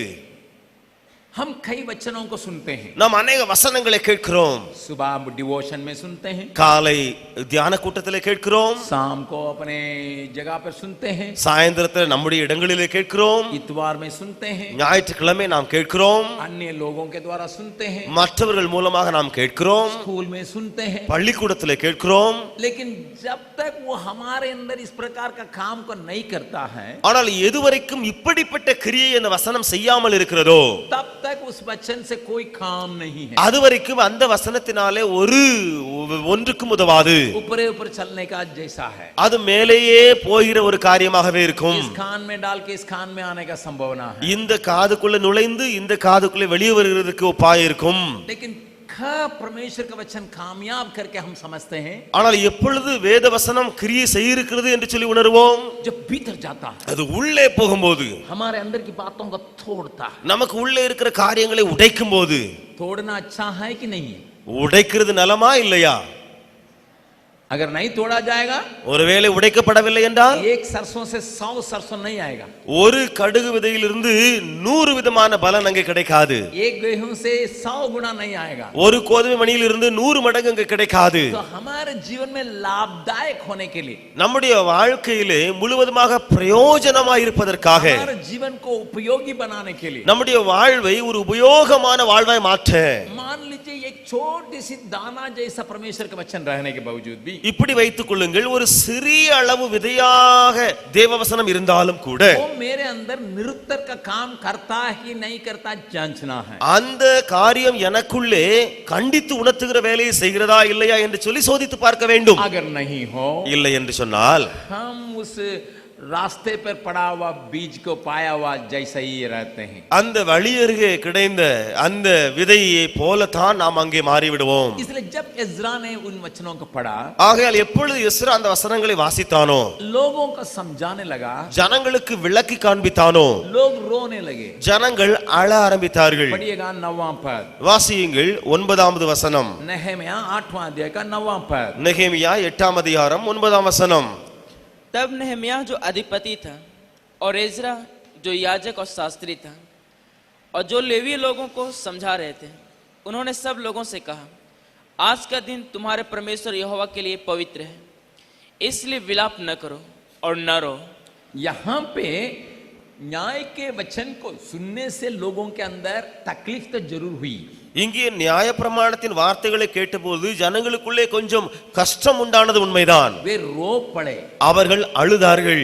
लेकिन वचन केवल रोने में ही हमको अंत नहीं करता है। ஆனால் வசனம் நம்மை வெறுமையாக அழுகையிலே நிறுத்தி விடாது. बातों को ध्यान से सुनिएगा। காரியங்களை கவனித்து கேளுங்கள். जब हम अपने पापों से, अपने गलतियों से निरुत्तर किए जाते हैं, நாம் நம்முடைய பாவங்களினாலே கண்டித்து உணர்த்தப்படுகிற போது हम ना जरूर हम रोते हैं, நாம் அழுகிறது உண்மைதான். केवल रोने में हम रुक जाएंगे ஆனால் அழுகையிலேயே நின்று விட்டால் तो वो कामयाब नहीं है। அது அங்கே ஒரு வேலைக்கு உதவாது. केवल तोड़ना ही परमेश्वर का वचन का काम नहीं है, வெறுமனே உடைப்பது மாத்திரம் தேவ வசனத்தின் வேலை அல்ல, बनाना भी परमेश्वर का वचन का काम है। அங்கே உருவாக்குகிறதும் தேவ வசனத்தின் வேலையா இருக்கிறது. कई लोग पाप के चलते निरुत्तर होके रोते हैं। அநேகர் பாவத்து நிமித்தமாக உணர்த்தப்பட்டு அவர்கள் அழுகிறார்கள். यूदा स्कारियोत पाप के चलते रोया। யூதாஸ் ஸ்காரியோத் அவன் பாவத்து நிமித்தமாக அழுதான். यीशु मसीह को पकड़वा के இயேசு கிறிஸ்துவை காட்டிக் கொடுத்து उसको धक्का लगा, அவனுக்கு அதிக அதிர்ச்சி உண்டாயிற்று. मैंने क्या काम किया, நான் என்ன செய்து விட்டேன், और रोने लगा, அவன் அழுதான். परंतु रोने में रह गया। ஆனால் அழுகையிலேயே நின்று விட்டான். परमेश्वर के वचन केवल रुलाता नहीं है, தேவ வசனம் வெறுமனே அழச் செய்யாது, आगे ले जाता है। இன்னும் ஒரு அடி முன்னேறி செல்லும். क्या ले जाता है? எப்படி அழைத்து செல்லுமாம்? पवित्र जीवन में ले जाता है। பரிசுத்த வாழ்வுக்குள்ளாக நம்மை அழைத்து செல்லும். इसलिए लेवियों ने और इज़रा ने ये समझाया। ஆகையால் லேவியரும் எஸ்ராவும் இதை அவர்களுக்கு சொன்னார்கள். क्या बात कहते हैं? என்ன சொல்லுகிறார்கள்? ये परमेश्वर के लिए पवित्र दिन है। இந்த நாள் உங்கள் தேவனாகிய கர்த்தருக்கு பரிசுத்தமான நாள். वो ये आपको केवल तोड़ने के लिए परमेश्वर का वचन आया नहीं है, உங்களை வெறுமனே உடைக்க மாத்திரம் தேவ வசனம் வரவில்லை, साफ करने के लिए आया है। உங்களை சுத்தப்படுத்த வருகிறது. मान लीजिए एक बर्तन पड़ा हुआ है, வைத்துக் கொள்ளுங்கள், ஒரு பாத்திரம் அங்கே வைக்கப்பட்டிருக்கிறது, टम्बलर पड़ा हुआ है, ஒரு டம்ளர் அங்கே வைக்கப்பட்டிருக்கிறது, कई दिन से पड़ा हुआ है, அநேக நாட்களாக கிடக்கின்றன. आप उसको इस्तेमाल करने के लिए चाहते हैं, நீங்கள் அவைகளை பயன்படுத்த விரும்புகிறீர்கள், उसके द्वारा पानी पीने के लिए चाहते हैं। அந்த டம்ளர் மூலமாக தண்ணீர் குடிக்க விரும்புகிறீர்கள். क्या करते हैं? என்ன செய்வீர்கள்? लेके அதை எடுத்து क्या करते हैं? என்ன செய்வீங்க? धोते हैं, அதை முதலாவது கழுவுவீங்க. क्योंकि जब तक उसको धोएंगे नहीं, எதுவரைக்கும் கழுவப்படலையோ वो इस्तेमाल नहीं होगा। அது பயன்பட முடியாது. फिर क्यों धोते हैं? ஏன் நாம் அதை கழுவுகிறோம்? इस्तेमाल करने के लिए। பயன்படுத்த. तो इसलिए यहाँ इज़रा और नहम्याह कहता है, ஆகையால் இங்கே எஸ்ராவும் நெகேமியாவும் சொல்லுகிறது என்ன? हे सुनो सुनो, கேளுப்பா கேளுங்க, दुखित होके दुख में डूब मत, நீங்கள் துக்கித்து துக்கத்திலேயே அழுது கொண்டிராதீர்கள், परंतु ஆனால் समझो நீங்கள் புரிந்து கொள்ளுங்கள், क्यों परमेश्वर तुम्हारे ओर अपने वचन को भेजता है, ஏன் தேவன் உங்களை நோக்கி வசனங்களை அனுப்புகிறார் என்று. तुम्हें साफ करने के लिए, உங்களை சுத்தப்படுத்த, तुम्हें पवित्र करने के लिए, உங்களை பரிசுத்தமாக்க. इसलिए रो मत। ஆகையால் அழாதேயுங்கள், इसलिए आनंदित हो जा। ஆகையால் நீங்கள் சந்தோஷப்படுங்கள். इस्तेमाल करने का तरीका क्या है? பயன்படுத்தப்பட என்ன முறையாம்? 10वां पद को पढ़िएगा। 10ஆம் வசனத்தை வாசியுங்கள். 10वां पद को पढ़िएगा। 10வது வசனம். फिर उसने उनसे कहा, जाकर चिकना चिकना भोजन करो और मीठा मीठा रस पियो, और जिनके लिए कुछ तैयार नहीं हुआ, जिनके लिए कुछ भी नहीं है, उनके पास भोजन सामग्री भेजो, उनको लिए भी प्रबंध करो। क्योंकि आज का दिन हमारे प्रभु के लिए पवित्र है, और उदास मत रहो, क्योंकि यहोवा का आनंद तुम्हारा दृढ़ गढ़ है। प्रभु के नाम की स्तुति प्रशंसा होवे। கர்த்தருடைய நாமத்துக்கு மகிமை உண்டாவதாக. आनंद करो। சந்தோஷப்படுங்கள். क्यों आनंद करो? ஏன் நீங்கள் சந்தோஷப்பட வேண்டுமா? इस वचन को सुनने के द्वारा और उसके लिए तुम प्रतिक्रिया दिखाने के द्वारा तुम आनंदित होने के लिए, इस्तेमाल होने के लिए तैयार किए गए हो। நீங்கள் இந்த வசனத்தை கேட்பதினாலே அதனுடைய விளைவாக பயன்படுத்தப்படுவதற்காக நீங்கள் மகிழ்ச்சியாயிருங்கள். अपने को आनंदित करो, நீங்கள் உங்களுக்குள்ளே மகிழ்ச்சியாயிருங்கள். लेकिन वहां रुको मत। ஆனால் அங்கே நின்று விடாதிருங்கள். एक काम करो, ஒரு வேலை செய்யுங்க. जिनके पास नहीं है யாரிடத்துல இல்லையோ उनको याद करो, அவர்களை நினையுங்கள். जिनके पास कुछ भी नहीं है யாரிடத்துல ஒன்றுமே இல்லையோ उनको याद करो, அவர்களை நினையுங்கள். उनको भी ले जाओ, அவர்களையும் நீங்கள் அப்படி செல்லுங்கள். उनको भेजो। அவர்களுக்கு அனுப்பி வையுங்கள். उसी में एक बहुत बड़ा आनंद मिलता है। அதிலே ஒரு பெரிய மகிழ்ச்சி உண்டாயிருக்கும். 3 बातों को यहाँ देखते हैं। 3 காரியங்களை இங்கே நாம் பார்க்க முடியும். न केवल निरुत्तर होके पवित्र होना, நாம் கண்டித்து உணர்த்தப்பட்டு பரிசுத்தமாகிறது மாத்திரமல்ல, पवित्रता प्रभु में आनंद को लाता है। அந்த பரிசுத்தம் நமக்குள்ளே கர்த்தருக்குள் மகிழ்ச்சியை கொண்டு வரும். दूसरा, இரண்டாவது, न केवल आनंदित करते होते हैं, நாம் மகிழ்ச்சியா இருப்பது மாத்திரமல்ல, क्योंकि पवित्र किए गए हैं, ஏனென்றால் பரிசுத்தமாக்கப்பட்டிருக்கிறோம். एक और बात होता है, இன்னொரு காரியம் நடக்கிறது. हम दूसरों के लिए इस्तेमाल योग्य बर्तन हो जाते हैं। நாம் மற்றவர்களுக்காக பயன்படக்கூடிய ஒரு பாத்திரமாக மாறுகிறோம். इसी के द्वारा आनंद होता है। இதன் மூலமாக மகிழ்ச்சி உண்டாயிருக்கிறது. तो जीवन में आनंद की स्रोत क्या है? வாழ்க்கையிலே சந்தோஷமாயிருக்கிறதுக்கு என்ன ஒரு சோர்ஸ் இருக்கிறது? परमेश्वर में आनंदित होने का मतलब क्या है? தேவனிடத்திலே மகிழ்ச்சியா இருப்பது என்ற அர்த்தம் என்ன? वचन को प्राप्त करो, வசனத்தை பற்றிக்கொள், पवित्र हो जाओ, பரிசுத்தமாகி விடு, और अन्य लोगों के लिए इस्तेमाल योग्य बर्तन बन जाओ। மற்றவர்களுக்காக உபயோகமான ஒரு பாத்திரமாக மாறிவிடு. तो जीवन में आनंद ही आनंद है। அப்பொழுது வாழ்க்கையிலே சந்தோஷம் நிறைந்த ஒரு ஆனந்தமயமான வாழ்வு. परंतु ஆனால் दुनिया क्या सोचती है? உலகம் நினைக்கிறது என்ன? लोग क्या सोचते हैं? ஜனங்கள் என்ன நினைக்கிறார்கள்? बहुत पैसा रहेगा हम आनंदित रहेंगे, அநேக பணம் இருந்தால் நான் சந்தோஷமா இருக்க முடியும், बहुत खूबियां रहेंगी हम आनंदित रहेंगे। நிறைய தாளந்து இருந்தால் நான் சந்தோஷமா இருக்க முடியும். नहीं, இல்லை. मान लीजिए कोई डाकू लूट के लाया, வைத்துக் கொள்ளுங்கள், ஒரு கொள்ளைக்காரன் கொள்ளையடித்து வந்து கொண்டிருக்கிறான். पूरा लूट के लाया, அவன் கொள்ளையோடு கூட கொள்ளையடித்து கொண்டு வந்து கொண்டிருக்கிறான். अभी उसके पास बहुत पैसा है। இப்பொழுது அவனிடத்தில் அதிக பணம் இருக்கிறது. क्या वो कह सकता आनंद आनंद आनंद है? அவன் சொல்ல முடியுமா சந்தோஷம் பொங்குதே சந்தோஷம் பொங்குதே என்று சொல்லி?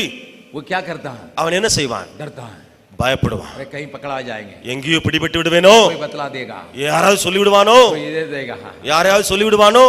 तो पैसा मनुष्य को आनंद नहीं कर सकता। பணம் ஒரு மனிதனுக்கு சந்தோஷத்தை கொண்டு வர முடியாது. बाइबल बतलाती है, வேதம் சொல்லுகிறது, एक धनवान व्यक्ति था, ஒரு பணக்கார ஒரு மனிதன் இருந்தான். और उसका खेत में बहुत सफलता पाया, அந்த ஐஸ்வர்யவானுடைய நிலத்திலே அதிக விளைச்சல் உண்டாயிருந்தது. फसल मिला, அவனுக்கு விளைச்சல் உண்டாயிற்று, कटनी बहुत आए सरहा। அறுவடை அதிகமாயிருந்தது. पहले उदाहरण में एक डाकू तो लूटा, முதலாவது அந்த சம்பவத்திலே ஒரு கொள்ளைக்காரன் கொள்ளையடித்து வந்தவன். लेकिन ये आशीष पाया, ஆனால் இவனோ ஆசீர்வாதம் பெற்றவன். अभी बहुत पैसा हो गया, இப்பொழுது அதிக பணம் இருக்கிறது. अपना भंडार को बढ़ाया, தன்னுடைய களஞ்சியத்தை பெருக்கினான். ये गलती काम नहीं किया, இவன் தவறு செய்யலை.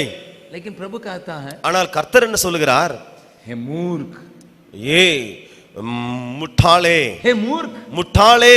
लूका रचित सुसमाचार 12वां अध्याय में हम इसको पढ़ते हैं। லூக்கா எழுதின சுவிசேஷம் 12ஆம் அதிகாரத்திலே நாம் பார்க்கிறோம். क्यों प्रभु उनको मूर्ख कहता है? ஏன் கர்த்தர் முட்டாள் என்று சொல்லி அவனை அழைக்கிறார்? कैसा मूर्ख है भैया? எப்படிப்பட்ட மூடன் அவன்? उसको खेत में तो बहुत पैसा फसल हुआ, அவனுடைய வயலிலே அதிகமான விளைச்சல் உண்டாயிருக்கிறது. बहुत बुद्धिमानी से उसने अपना भंडार को बढ़ाया, புத்தியோடு கூட தன்னுடைய களஞ்சியத்தை பெருக்கினவன் அவன். अपना खलिहान से सारे अनाज को ले आया, தன்னுடைய களஞ்சியத்திலிருந்து அநேக தானிய விதைகள் எல்லாம் அவன் இழுத்து வந்தான். उसकी गलती क्या है? அவனுடைய தவறுதான் என்ன? पढ़िएगा, வாசியுங்கள். लूका रचित सुसमाचार லூக்கா எழுதின சுவிசேஷம் 12वां अध्याय 12ஆம் அதிகாரம் 18, 18, 19, 19. और उसने कहा, मैं यह करूंगा, मैं ये करूंगा, मैं अपनी बखारियां तोड़कर हाँ, उनसे बड़े बनाऊंगा उसको बड़ा ही बनाऊंगा, और वहां अपना सब अन्न और संपत्ति रखूंगा सब अन्न को संपत्ति को रखूंगा। और अपने प्राण से कहूंगा लेकिन यहां एक गलती कर रहा, अपने प्राण से कहूंगा कि प्राण, हे प्राण, तेरे पास बहुत वर्षों के लिए बहुत संपत्ति, तेरे पास बहुत कुछ बटोर के रखा गया है, चैन कर, चैन कर, खा पी, खाओ पियो, सुख से रह। हाँ, लेकिन प्रभु क्या कहता 20वां पद, 20வது வசனத்திலே கர்த்தர் சொல்லுகிற காரியம் என்ன? परंतु परमेश्वर ने उससे कहा, परमेश्वर ने उससे कहा, हे मूर्ख, हे मूर्ख। தேவனோ அவனை நோக்கி மதிகேடனே. क्या टाइटल प्रभु दे रहा है? ஆண்டவர் கொடுக்கிற அவனுக்கு டைட்டில் என்ன? क्यों उसको मूर्ख कह रहा है? ஏன் அவனை மதிகேடன் என்று ஆண்டவர் அழைக்கிறார்? 21वां पद में लिखा है, 21ஆம் வசனத்தில் எழுதப்பட்டிருக்கிறது. पढ़िएगा, வாசியுங்கள். ऐसा ही वह मनुष्य भी है, ऐसे ही वो मनुष्य भी है जो अपने लिए धन बटोरता है, जो अपने लिए धन बटोरता है, परंतु परमेश्वर की दृष्टि में परंतु परमेश्वर के पास धनी नहीं है। धनी नहीं है। தேவனிடத்தில் ஐஸ்வர்யவனாய் இராமல் தனக்காகவே பொக்கிஷங்களை சேர்த்து வைக்கிறவன் இப்படியே இருக்கிறான் என்றார். मैंने एक उदाहरण बताया, நான் ஒரு உதாரணத்தை சொன்னேன். एक डाकू है, दूसरों को लूट के बटोर के रखा है, ஒரு वो கொள்ளை, आनंदित नहीं होता है। ஒரு கொள்ளைக்காரன் மற்றவனை கொள்ளையடித்து சேர்த்து வைத்திருக்கிறான், அவன் சந்தோஷமாயிரான். लेकिन ये व्यक्ति लूटा नहीं है, ஆனால் இந்த மனிதன் கொள்ளையடிக்கல, इसको मिला है। அவனுக்கு கிடைத்திருக்கிறது. बगल वाला का हाथ पकड़ के बोलिए, பக்கத்துல கரங்களை பிடித்து சொல்லுங்கள், लूट के भी बटोरो கொள்ளையடித்தும் சேர்த்தாலும் या அல்லது मिला भी हो, நமக்கு கிடைத்தாலும் கூட अपने लिए जीने के लिए जगह नहीं है, நமக்காக வாழ்வதற்கு இடமில்லை. இல்லை, उसके द्वारा आनंद होता ही नहीं है, அதன் மூலமாக சந்தோஷம் உண்டாவதே கிடையாது. प्रभु ने क्या कहा मालूम है? கர்த்தர் சொன்ன காரியம் என்ன தெரியுமா? हे मूर्ख, மதிகேடனே, आज रात खत्म हो जाओगे। இன்றைக்கு இரவிலே நீ மரித்து போவாய். किसका होगा? யாருக்கு உண்டாயிருக்கும் எல்லா சொத்தும்? बटोरा हुआ किसका होगा? உன்னால் சேர்க்கப்பட்டது யாருக்காகும்? वो आनंद को नहीं प्राप्त कर सकता। அவன் சந்தோஷத்தை அது பெற்றுக்கொள்ளவில்லை. मैं फिर कराने के लिए चाहता हूँ, நான் திரும்ப சொல்ல விரும்புகிறேன், परमेश्वर के वचन को प्राप्त करो, தேவ வசனத்தை பெற்றுக்கொள்ளுங்கள், उसको कार्य करने के लिए जगा दो, அவைகளை கிரியை நடப்பிக்க இடம் கொடுங்கள், वो तुम्हें तोड़ने के लिए जगा दो, அந்த வசனம் உங்களை உடைப்பதற்கு இடம் கொடுங்கள், वो तुम्हें पवित्र करने के लिए जगा दो, அந்த வசனம் உங்களை பரிசுத்தமாக்க இடம் கொடுங்கள். वो आनंद का मार्ग का शुरुआत है। அது சந்தோஷத்தின் வழி உண்டாக ஒரு ஆரம்பம். जब तुम साफ हो जाओगे, நீங்கள் சுத்தமாக்கப்பட்ட பின்பு, शुद्ध विवेक के हो जाओगे, சுத்த மனசாட்சி உண்டான பின்பு, तुम्हारा आनंद को कोई रोक नहीं सकता। உங்களுக்குள்ள இருக்கிற சந்தோஷத்தை யாரும் தடை செய்ய முடியாது.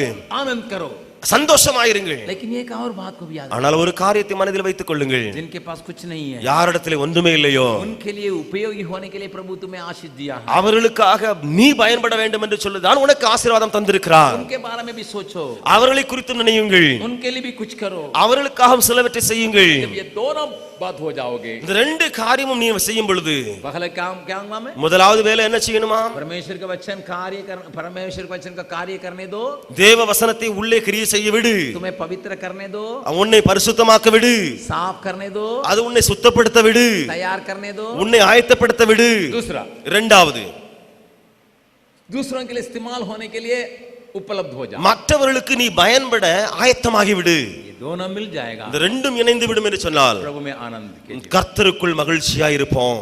लोग इस 10वां वचन को बहुत इस्तेमाल करते हैं, ஜனங்கள் இந்த 10வது வசனத்தை அதிகமாய் பயன்படுத்துகிறார்கள். हमेशा कहते हैं Joy of the Lord is my strength, எப்பொழுதுமே சொல்லுவார்கள் கர்த்தருக்குள் மகிழ்ச்சியாய் இருப்பதே உங்களுடைய பலன். हमेशा इसको इस्तेमाल करते हैं, எப்பொழுதுமே இதை பயன்படுத்துவார்கள். प्रभु में आनंदित हो, கர்த்தரில் மகிழ்ச்சியாய் இருங்கள், वही तुम्हारा ताकत है। அதுதான் உங்களுக்கு பலன். हम भी गीत गाते हैं, நாமும் பாடல் பாடுகிறோம். कैसा गीत गाते हैं? எப்படி பாடுகிறோம்?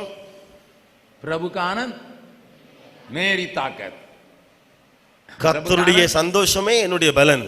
But it's only A half truth, लेकिन वो एक आधा सच्चाई है. बहुत छोटा सा ट्रूथ है। அது ஒரு சிறிய உண்மைதான் அதில் இருக்கிறது. प्लीज अंडरस्टैंड, इस बात को समझें. मैं पूरा विश्वास करता हूं प्रभु में आनंदित रहना हमारे लिए ताकत है, நான் இந்த வசனத்தின் மீது முழுமையாக விசுவாசிக்கிறேன், கர்த்தரில் மகிழ்ச்சியாக இருப்பதே என்னுடைய பலன். लेकिन ये आनंद कहां से शुरू हुआ, कैसा आया? ஆனால் அந்த சந்தோஷம் எங்கே இருந்து ஆரம்பித்து எப்படி வந்தது? इसलिए हम लोग हमेशा कहते हैं, இது நிமித்தமாக எப்பொழுதுமே நான் சொல்லுவோமே, आनंद को अंग्रेजी में क्या कहते हैं? சந்தோஷத்துக்கு ஆங்கிலத்தில் என்ன சொல்லுவோம்? जॉय। ஜாய் என்று சொல்லுவோம். जॉय ஜாய் आनंद करना। சந்தோஷமாயிருத்தல். जे जीसस फर्स्ट। ஜே ஜீசஸ் முதலாவது. जीसस मतलब वचन। ஜீசஸ் என்று சொன்னால் வசனம். उसका वचन पहले काम करने दो, அந்த வசனத்தை முதலாவது கிரியை செய்ய விடு, पवित्र करने दो, பரிசுத்தமாக்க விடு, तोड़ने दो, உன்னை உடைக்க விடு, तैयार करने दो, ஆயத்தப்படுத்த விடு. फिर क्या शब्द है? திரும்ப இரண்டாவது क्या என்னது? अक्षर है? ओ। ஓ என்று எழுத்து. वो मतलब अदर्स नेक्स्ट। அதாவது மற்றவர்கள் இரண்டாவது. पहले कौन स्थान है? முதலாவது யாருக்கு இடம்? Jesus first. ஜீசஸ். वो இரண்டாவது ஓ. अदर्स मतलब अन्य लोग। அதர்ஸ் என்றால் மற்றவர்கள். वाई வை மூன்றாவது எழுத்து. यूवर्स। உன்னுடையது. तुम कहां पर होना चाहिए? நீ எங்கே இருக்க வேண்டுமா? आखिरी में கடைசி எழுத்தாய் இருக்க வேண்டும். आनंद का श्रोता का क्या अर्थ है? சந்தோஷத்தினுடைய அந்த ஒரு ஊற்றுக்கு என்னதான் அர்த்தமாம்? यीशु के लिए पहले स्थान, இயேசுவுக்காக முதலிடம் கொடு, अन्य लोगों के लिए दूसरा स्थान, மற்றவர்களுக்காக இரண்டாவது இடம் கொடு, और तुम्हारे लिए आखिरी स्थान। உனக்காக கடைசி மூன்றாவது இடத்தை கொடுத்து விடு. तब हमारे जीवन में क्या रहेगा? நம்முடைய வாழ்க்கையில் அப்பொழுது என்ன நடக்குமாம்? जॉय। ஜாய் சந்தோஷம் நம்முடைய வாழ்க்கையில் இருக்குமா? हम लोग हमारा विचार क्या है? நம்முடைய எண்ணம் எப்படி இருக்குது? अपने लिए मैं कमाऊंगा, वही पहले, நான் எனக்காக சம்பாதிப்பேன், வை யுவர்ஸ் முதலாவது, फिर माँ बाप भाई बहन और अन्य लोगों को तोड़ा देंगे, திரும்ப அப்பா அம்மா சகோதர சகோதரிகளுக்கெல்லாம் கொஞ்சம் கொஞ்சம் கொடுப்பேன், फिर यीशु मसीह भी तोड़ा रहेगा, திரும்ப இயேசு கிறிஸ்துவும் கொஞ்சம் வந்திருப்பாருங்க. वही वो जे क्या चीज है? ஒய்ஓஜே என்ன பொருள் அது? ஒய்ஓஜேனா என்ன? कुछ नहीं, அதுக்கு அர்த்தமே கிடையாது. उसको कोई मतलब नहीं, அதுக்கு ஒரு அர்த்தமும் கிடையாது. कुछ लोग कैसा रहते हैं? சிலர் எப்படி இருக்கிறாங்க?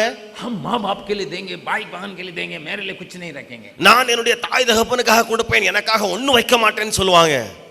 दिखाने में लगता है अच्छी विचार है, பார்க்கும்போது தெரியுது நல்ல எண்ணம் சொல்லிட்டு, ओ पहले, ஓ முதலாவது அதர்ஸ், फिर कहेंगे हम अपने लिए जिएंगे, திரும்ப சொல்லுவாங்க வை, திரும்ப எனக்காக நான் வாழுவேன், फिर यीशु मसीह भी रहेगा, திரும்ப இயேசு கிறிஸ்து மூன்றாவது ஜே இருப்பார். वो वही जे क्या होता है? ஓ வை ஜேன்னா என்ன அர்த்தம்? कुछ नहीं, அதுக்கு அர்த்தமே கிடையாது.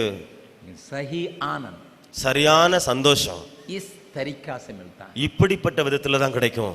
आगे जब कभी कोई कहेगा the Joy of the Lord is my strength, आपको तुरंत याद आना है परमेश्वर के वचन को मुझ में कार्य करने दूंगा।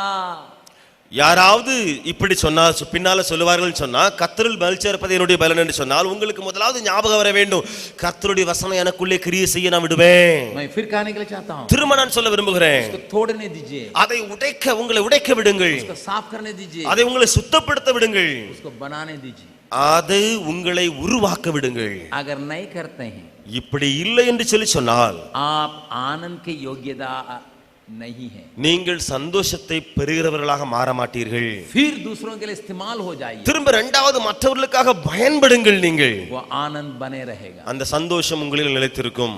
और एक जन ने एक अभी नजदीक में एक कहानी का बताया, ஒரு மனிதன் சமீபத்தில் ஒரு கதையை இப்படி சொன்னார். एक छोटा बच्चा पड़ा हुआ था, ஒரு சிறு பிள்ளை அங்கே கிடந்தது. 15 कुत्ता उस बच्चे का खाने के लिए तैयार हो गया, 15 நாய்கள் அந்த பிள்ளையை சாப்பிட ஆயத்தமாய் நிக்குது. छोटा बच्चा, சின்ன குழந்தை, एक छोटा लड़का आया, ஒரு சின்ன பையன் ஓடி வந்தான். उन कुत्तों को भगाया, அவன் எல்லா நாய்களையும் விரட்டி அடிச்சான். लेकिन सारे कुत्ता 15 कुत्ता है, ஆனால் எல்லா நாய்களையும் எண்ணி பார்த்தால் 15 இருக்குது. वो कुत्ता उसको खाने के लिए तैयार हो गया, அந்த நாய்கள் இவனை சாப்பிட ஆயத்தமாயிற்று. वो छोटा लड़का, சின்ன பையன். अभी नजदीक में हुआ है, இது சமீபத்தில் நடந்த ஒரு காரியம். कहीं बाहर नहीं हुआ है, எங்கேயோ வெளியே ஒரு கடை நடந்த ஒரு சம்பவம். तमिलनाडु में हुआ, தமிழ்நாட்டில் நடந்த சம்பவம். छोटा नादान बच्चा पड़ा हुआ है, ஒரு பிள்ளை நாதி அங்க கிடக்குது. 15 कुत्ता आ गया, 15 நாய்கள் வந்தன. ये छोटा लड़का சின்ன பையன் सबको भगाया, पत्थर से फेंका, पत्थर फेंके कुत्तों को भगाने के लिए कोशिश किया, கற்களால எரிந்து எரிந்து நாய்களை விரட்டி அடிக்க முயற்சி எடுத்தான் ஒரு பையன். लेकिन कुत्ता इसके ऊपर भूगने लगा, ஆனால் எல்லா நாய்களும் இவனை பார்த்து குறைக்க ஆரம்பித்தன. डरा नहीं, பயப்படல இவன். उस बच्चा को उठाया, அந்த பிள்ளையை தூக்குனா, बहुत तेजी से भागने लगा, அதிக வேகமாக ஓட ஆரம்பித்தான். हल्ला भी करने लगा, அவன் சத்தமிட ஆரம்பித்தான். इसको देख के बड़े लोग आए, இவனை பார்த்து பெரியவர்கள் எல்லாம் கூடினார்கள். सब कुत्ते इसको दौड़ रहा था, எல்லா நாய்களும் இந்த பையனை விரட்டுகிறது. और जब गांव के लोग चले आए, கிராமத்தார் எல்லாரும் வந்தபோது कुत्तों को भगा के वो बच्चे के बचाया, அந்த நாய்களை விரட்டி அந்த பிள்ளையை காப்பாற்றினார்கள். इस छोटे लड़के को अभी राष्ट्रपति का पदक दिया जा रहा है. இந்த பையனுக்கு அங்கே ஜனாதிபதியினுடைய அவார்டு அங்கே கொடுக்கப்படுகிறது. बच्चों, பிள்ளைகளே, बड़े लोग, பெரியவர்களே, खतरा होने के बावजूद भी दूसरों को मदद करने के लिए जो विचार होता है, उसका जीवन आनंदित होता है. ஆபத்து இருக்குது என்று தெரிந்தாலும் மற்றவர்களுக்கு உதவி செய்ய வேண்டும் என்று சொல்லி யார் நினைத்து உதவி வருகிறானோ அவனுடைய வாழ்வு எல்லாம் சந்தோஷமாயிருக்கும். आपका आनंद स्थायी रहना है. உங்களுடைய சந்தோஷம் நிலைத்திருக்க வேண்டும்.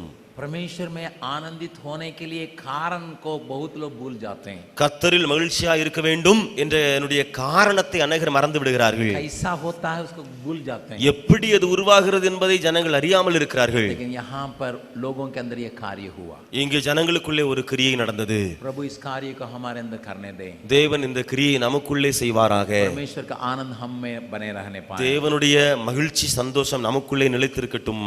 आगे भी हम 8वां अध्याय में से कुछ இன்னும் 8ஆம் அதிகாரத்திலிருந்து சில காரியங்களை தொடர்ந்து பார்க்கலாம். आइए हम सिर झुकाएं. நாம் இப்பொழுது தலைகளை தாழ்த்தலாம். हम नहमीया 8वां अध्याय में आगे बढ़ेंगे. நாம் நெகேமியாவினுடைய 8வது அதிகாரத்திலே இன்னும் முன்னேறி சென்று பார்க்கலாம். कल हमने देखा परमेश्वर का वचन उनके जीवन में क्या किस प्रकार निरुत्तर किया. நேற்று தினத்திலே நாம் பார்த்தோம் தேவனுடைய வசனமானது எப்படி அவருடைய வாழ்க்கையிலே अनेक காரியங்களை உணர்த்தி காண்பித்தது. और जब लोग मन फिराए उनके अंदर आनंद चला आया. ஜனங்கள் எப்பொழுது மனம் திரும்பினார்களோ அவர்களுக்குள்ளே சந்தோஷம் வந்தது. लेकिन एक बार इस बात को करने से सारी बातों से जानकारी भी नहीं रख पाते हैं. ஆனால் ஒருமுறை இந்த காரியத்தை செய்வதனாலே எல்லா காரியங்களையும் அவர்கள் அறிந்து கொள்ள முடியாது. 13वां पद में पढ़ते हैं, 13ஆம் வசனத்திலே வாசிக்கிறோம், फिर वे इज़रा के पास चले आए. திரும்ப அவர்கள் எஸ்ராவினிடத்திலே கூடி வந்தார்கள். The next day वो फिर वे उनके पास चले आए. அகலாதின் அவர்கள் எஸ்ராவினிடத்திலே கடந்து வருகிறார்கள். और जानकारी करने की मनसा दिखा रहे हैं. இன்னும் அறிந்து கொள்ள வேண்டும் என்று சொல்லி விருப்பமுடையவர்களாய் இருக்கிறார்கள். भाई बहन और बच्चों, मैं आपसे कहने के लिए चाहता हूं, சகோதர சகோதரிகளே, பிள்ளைகளே, உங்களிடத்திலே சொல்ல விரும்புவேன்.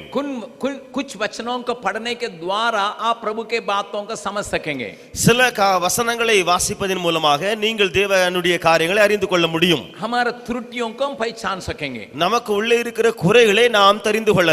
लेकिन बारंबार परमेश्वर के वचन को अपने के जीवन में उतारने के द्वारा और बातों को हम समझ सकते हैं. ஆனால் திரும்ப திரும்ப தேவ வசனங்களை நம்முடைய வாழ்க்கையிலே இறக்குவதன் மூலமாக இன்னும் अनेक காரியங்களை அறிந்து கொள்ளலாம். इस बात में से बहुत लोग वंचित हैं. இந்த காரியங்களிலிருந்து अनेகர் விலகி இருக்கிறார்கள். बहुत लोग एक बार मन फिराया, अनेகர் ஒருமுறை மனம் திரும்பினார்கள், रोया, அழுதார்கள், फिर परमेश्वर के आनंद से भर गया, திரும்ப தேவ சந்தோஷத்தினாலே நிரம்பினார்கள். लेकिन और परमेश्वर के निकटता में आने के लिए अपने को वचन के आधीन में सौंपने के लिए तैयार नहीं. ஆனால் இன்னும் தேவ சமூகத்திலே கிட்டி வர தங்களை தேவ வசனத்துக்கு ஒப்புக் கொடுக்கவில்லை. परंतु यहाँ पर देखते हैं, ஆனால் இங்கே என்ன பார்க்கிறோம், जब एक असली जागृति चले आती है எப்பொழுது ஒரு உண்மையான எழுப்புதல் கடந்து வருகிறதோ, और एक नया प्यास चले आता है, ஒரு புதிய தாகம் வருகிறதோ, वचन के लिए एक प्यास चले आता है, அங்கே வசனத்துக்காக ஒரு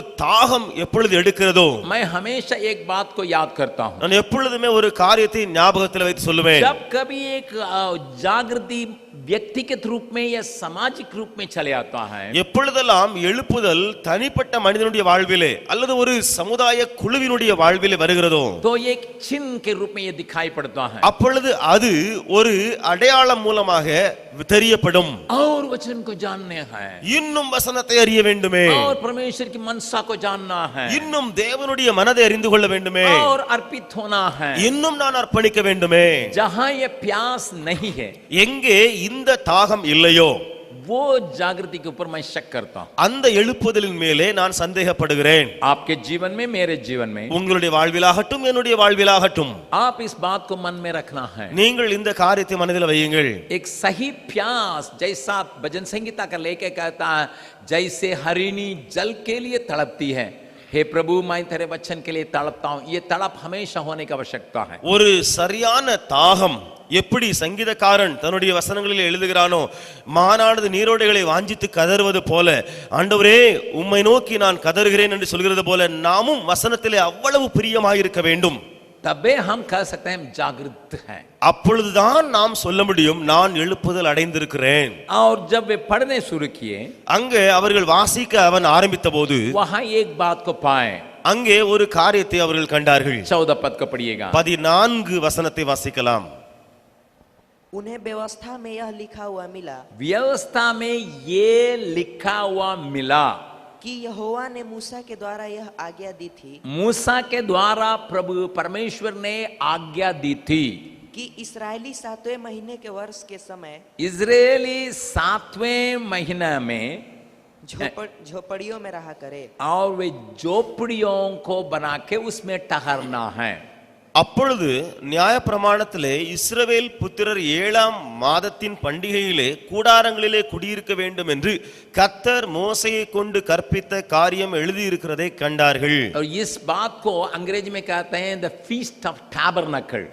இதை ஆங்கிலத்திலே சொல்லுவார்கள் द ஃபீஸ்ட் ஆஃப் டேபர்னக்கிள். इसका मतलब तंबू का परब, அதாவது கூடார பண்டிகை. परमेश्वर जब लोगों को मिस्र में से छुड़ा के ले आया, தேவனாய கர்த்தர் ஜனங்களை எகிப்து தேசத்திலிருந்து விடுவித்து கொண்டு வந்தபோது उनको अनेक आज्ञाओं को दिया. அவர்களுக்கு अनेக கட்டளைகளை கொடுத்திருந்தார். उसमें एक आज्ञा यही है. அந்த கட்டளைகளிலே ஒரு கட்டளை இது. ये कहां पर पाया जाता है? இந்த கட்டளை எங்கே காணப்படுகிறது? मेरे साथ खोलिएगा. என்னோடு கூட திருப்புங்கள். लेवी व्यवस्था லேவியராகமம் 23वां अध्याय 23ஆம் அதிகாரம். वहां पर 39 से लेकर अगर आप पढ़ेंगे, அங்கே நீங்கள் 39ஆம் வசனத்திலிருந்து வாசித்தால் वहां पर एक बात पाई जाती है. அங்கே ஒரு காரியம் காணப்படுகிறது. जब वे इस देश में पहुंचेंगे, அவர்கள் இந்த தேசத்திலே வந்து அடைந்த போது जहां परमेश्वर की आशीष और वायदा पाया जाता है, எங்கே தேவனுடைய ஆசீர்வாதமும் வாக்குத்தத்தங்களும் நிரம்ப கிடைக்கின்றனவோ वहां पर परमेश्वर ने उनको परबों को मनाने के लिए कहा था. அந்த தேசத்திலே போய் சென்ற பின்பு இப்படி பண்டிகைகளை ஆசரிக்க தேவனாய கர்த்தர் கட்டளையிட்டிருந்தார். यहाँ 8 दिन का परब माना जाता है. அதாவது 8 நாட்களாக பண்டிகைகள் கொண்டாடப்படுகின்றன. पहला दिन भी आराम का दिन है, முதலாம் நாளும் அங்கே இளைப்பாறுகிற நாள், और 8वां दिन भी वो सबत है या आराम का दिन है. அப்படியே 8வது நாளும் அங்கே ஓய்வு நாள் அல்லது அங்கே இளைப்பாறுகிற நாளா இருக்கிறது. 39 और 40 पद को पढ़िएगा. 39 40ஆம் வசனங்களை வாசியுங்கள். फिर 7वें महीने के 15वें दिन को जब तुम देश की उपज को इकट्ठा कर चुको, तब 7 दिन तक यहोवा का पर्व मानना. पहले दिन परम पवित्र हो और 8वें दिन परम विश्राम हो. और पहले दिन तुम अच्छे अच्छे वृक्षों की उपज और खजूर के पत्ते और घने वृक्षों की डालियां और नालों में के मजनू लेकर अपने परमेश्वर यहोवा के सामने 7 दिन तक आनंद करना. நிலத்தின் பலனை நீங்கள் சேர்த்து வைக்கும் 7ஆம் மாதம் 15ஆம் தேதி முதல் கர்த்தருக்கு பண்டிகை 7 நாள் ஆசரிக்க கடவீர்கள். முதலாம் நாளிலும் ஓய்வு, 8ஆம் நாளிலும் ஓய்வு. முதல் நாளிலே அலங்காரமான விருட்சங்களின் கனிகளையும் பேரிச்சன் ஓலைகளையும் தழைத்திருக்கிற விருட்சங்களின் கிளைகளையும் ஆற்றலரிகளையும் கொண்டு வந்து உங்கள் தேவனாய கர்த்தருடைய சந்நிதியில் 7 நாளும் மகிழ்ச்சியாயிருங்கள். और वहां पर 42वां पद में भी एक बात को देखिएगा. அங்கே 42ஆம் வசனத்திலும் ஒரு காரியத்தை நாம் பார்க்க முடியும். 7 दिन तक तुम झोपड़ियों में रहा करना. 7 दिन तक तुम झोपड़ियों में रहा करना. अर्थात जितने जन्म के इसराइली है वे सब के सब झोपड़ियों में रहे. इसलिए कि तुम्हारी पीढ़ी पीढ़ी के लोग जान रखे कि जब इसलिए तुम्हारे पीढ़ी पीढ़ी के लोग जान लें कि जब यहोवा हम इसराइलियों को मिस्र देश से निकाल कर ला रहा था, तब उसने उनको झोपड़ियों में टिकाया था. प्रभु के नाम की स्तुति महिमा होवे. கர்த்தருடைய நாமத்துக்கு மகிமை உண்டாவதாக.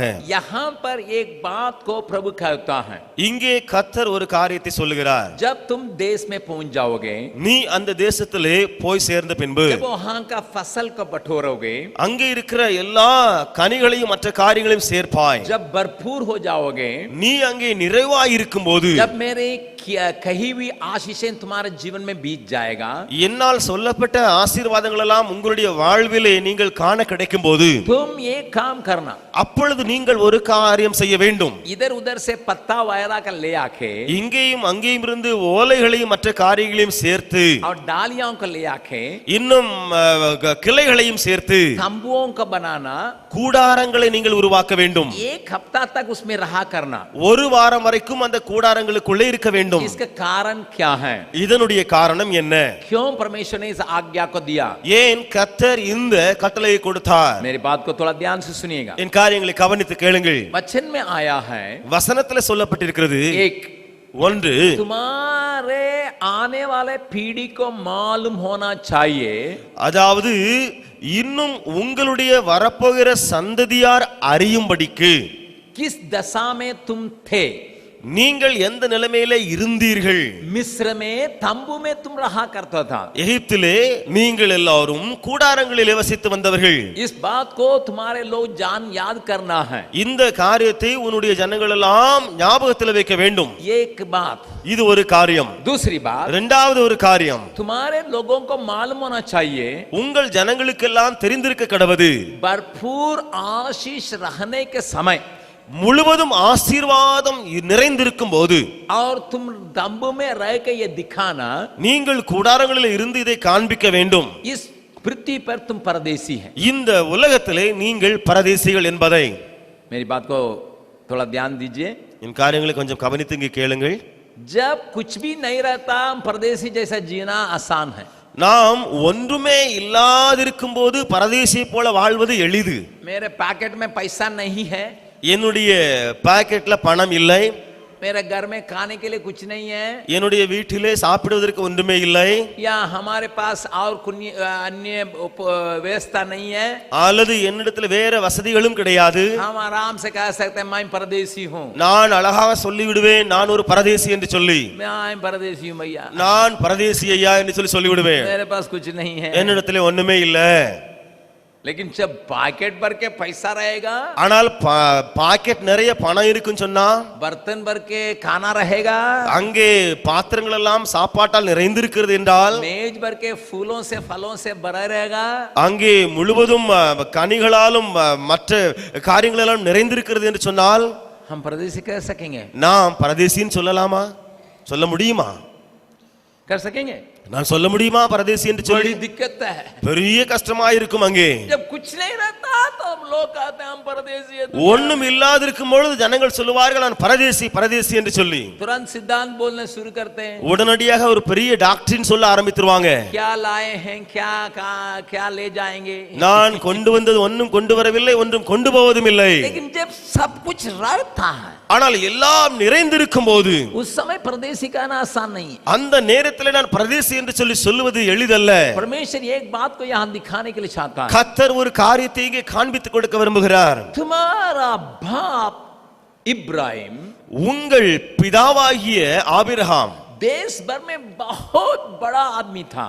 அந்த தகப்பன் இந்த தேசத்திலே ஒரு பெரிய மனிதனாயிருந்தான், बहुत धनी व्यक्ति था. ஒரு பெரிய ஐஸ்வர்யவனாயிருந்தான். लेकिन वो तंबू में रहा करता था. ஆனால் அவன் கூடாரங்களில் வசித்து வந்தான். क्यों? ஏன்? क्यों? ஏன்? ये दिखाता था அவன் இதை காண்பித்து வந்தான். मेरे लिए एक शहर परमेश्वर तैयार कर रहा है. எனக்காக ஒரு நகரத்தை தேவன் ஆயத்தப்படுத்தி இருக்கிறார். ने पक्की नेव डाली हुई एक शहर को परमेश्वर मेरे लिए तैयार कर रहा है. வலுவான சரியான அஸ்திவாரங்கள் உள்ள ஒரு நகரத்தை ஆண்டவர் ஆயத்தம் பண்ணுகிறார். उसी को हम लोग वचन में आज पढ़े थे. அதைத்தான் இன்றைக்கு நாம் முதலாவது வசனங்களிலே வாசித்தோம். उस शहर के लिए मैं इंतजार करता हूं. அந்த நகரத்துக்காக நான் காத்திருக்கிறேன். इस शहर की बात के लिए नहीं, இந்த உலகத்தின் காரியத்துக்காக அல்ல. इन दोनों बातों को याद दिलाने के लिए இந்த ரெண்டு காரியங்களையும் ஞாபகத்தில் வைப்பதற்காக परमेश्वर ने इस पर्व को ठहराया. தேவனாய கர்த்தர் இந்த பண்டிகையை நியமித்தார். एक है ஒன்று पुराने स्थिति को समझने के लिए, பழைய முன் நிலைமையை அறிந்து கொள்ளும்படியாக, दूसरा இரண்டாவது आने वाले स्थिति के ओर अपने ताक को रखने के लिए, வரப்போகிற அந்த நிலைமையை குறித்து நம்முடைய பார்வையை செலுத்தும்படியாக, उसको दिखाने के लिए, அவைகளை காண்பிக்கும்படியாக, अन्य लोगों के बीच में गवाही के रूप में रहने के लिए, மற்றவர்கள் மத்தியிலே சாட்சியாக வாழ்வதற்காக इस बात को परमेश्वर ने ठहराया। இந்த காரியத்தை ஆண்டவராய் கர்த்தர் நியமித்தார். लेकिन इजरायली लोग क्या किए? ஆனால் இஸ்ரவேலர்கள் செய்தது என்ன? पढ़िएगा வாசியுங்கள். नहम्या 8वां अध्याय, நெகேமியாவின் புத்தகம் 8வது அதிகாரம். और वहां पर एक बात को लिखा है, அங்கே ஒரு காரியம் எழுதப்பட்டிருக்கிறது. 17वां पद, 17ஆம் வசனம். वरन सब मंडली के लोग जितने बंधुआई से छूट कर लौट आए, जितने बंधुआए से छूट कर आए थे, झोपड़ियां बनाकर उनमें रहे। ये लोग झोपड़ियां बना के रहते थे। नून के पुत्र यहोशू के दिनों से लेकर यहोशू के समय से लेकर उस दिन तक इसराइलियों ने ऐसा नहीं किया था। उस दिन तक इजरायलियों ने ऐसा नहीं किया था। उस समय बहुत बड़ा आनंद हुआ। इसलिए अभी आनंद आया। இந்த பிரகாரமா சிறையிருப்பிலிருந்து திரும்பி வந்தவர்களின் சபையார் எல்லாரும் கூடாரங்களை போட்டு கூடாரங்களில் குடியிருந்தார்கள். இப்படியே நூனின் குமாரனாகிய யோசுவாவின் நாட்கள் முதல் அந்நாள் மட்டும் இஸ்ரவேல் புத்திரர் செய்யாதிருந்து இப்பொழுது செய்தபடியால் மிகுந்த சந்தோஷம் உண்டாயிருந்தது. बातों को थोड़ा ध्यान से सुनिएगा। காரியங்களை கவனித்து கேளுங்கள். यहोशू के साथ लोग चले आए कानान में, யோசுவாவோடு கூட ஜனங்கள் எல்லாரும் கானான் தேசத்துக்கு வந்தார்கள். जहां दूध और मधु बहता था, அங்கே பாலும் தேனும் ஓடிக்கொண்டிருந்தது. उसका फल बहुत बड़ा बड़ा था। அதனுடைய கனிகள் எல்லாம் பெரியதாயிருந்தது. एक अंगूर का गुच्छा कितना बड़ा था? ஒரு திராட்சை குலை எவ்வளவு பெரியதா இருந்ததாம்? 2 जन उठा के ले जाना, इतना बड़ा। 2 பேர் கம்பில தொங்க போட்டு அதை தூக்கி கொண்டு போகக்கூடிய அளவில் பெரியது. कम से कम 50 किलो का होगा। கிட்டத்தட்ட 50 கிலோ இருக்கலாம். हम लोग खरीदते हैं तो 2 किलो, நாம் வாங்குறது 2 கிலோ திராட்சை. लेकिन ये गुच्छा 50 किलो का है। ஆனால் ஒரு திராட்சை குலையானது 50 கிலோ. इतना बड़ा बड़ा फलों से भरा हुआ देश में चले आए। அவ்வளவு முழுவதும் பெரிய பெரிய கனிகளால் நிறைந்த தேசத்துக்கு வந்திருக்கிறார்கள். प्रभु ने कहा, கர்த்தர் சொன்னார், कम से कम साल में एक मर्तबा इसको मानो, குறைந்தபட்சம் வருடத்திலே ஒரு முறையாவது இதை நீ கொண்டாடு, और इस पर्व को मनाओ। இந்த காரியத்தை கடைப்பிடி. लेकिन यहोशू के समय से लेकर नहम्या का समय तक इस बात को लोग भूल गए। ஆனால் யோசுவாவின் காலத்திலிருந்து நெகேமியாவின் காலம் வரைக்கும் ஜனங்கள் இந்த காரியத்தை மறந்து போனார்கள். भाई बहन, சகோதர சகோதரிகளே, जब भरपूरी चले आती है, நிறைவானது நிறைந்திருக்கும் பொழுது, जब सुविधाएं चले आता है, வசதிகள் எல்லாம் நிறைந்திருக்கும் போது मनुष्य 2 बात को भूल जाता है। மனிதன் 2 காரியத்தை மறந்து விடுகிறான். एक अपना पुराने स्थिति को भूल जाता है, ஒன்று தன்னுடைய பழைய நிலைமையை அவன் மறந்து விடுகிறான். दूसरा वो इस पृथ्वी में परदेसी इस बात को भूल जाता है। இரண்டாவது இந்த உலகத்தில் நான் ஒரு பரதேசி என்பதை மறந்து விடுகிறான். बगल वाला का हाथ पकड़ के बोलिए, பக்கத்தில் உள்ள கரங்களை பிடித்து சொல்லுங்களேன், आप यहाँ पे நீங்கள் இங்கே एक परदेसी, ஒரு பரதேசி. उसको भूलना नहीं। இதை மறக்க வேண்டாம்.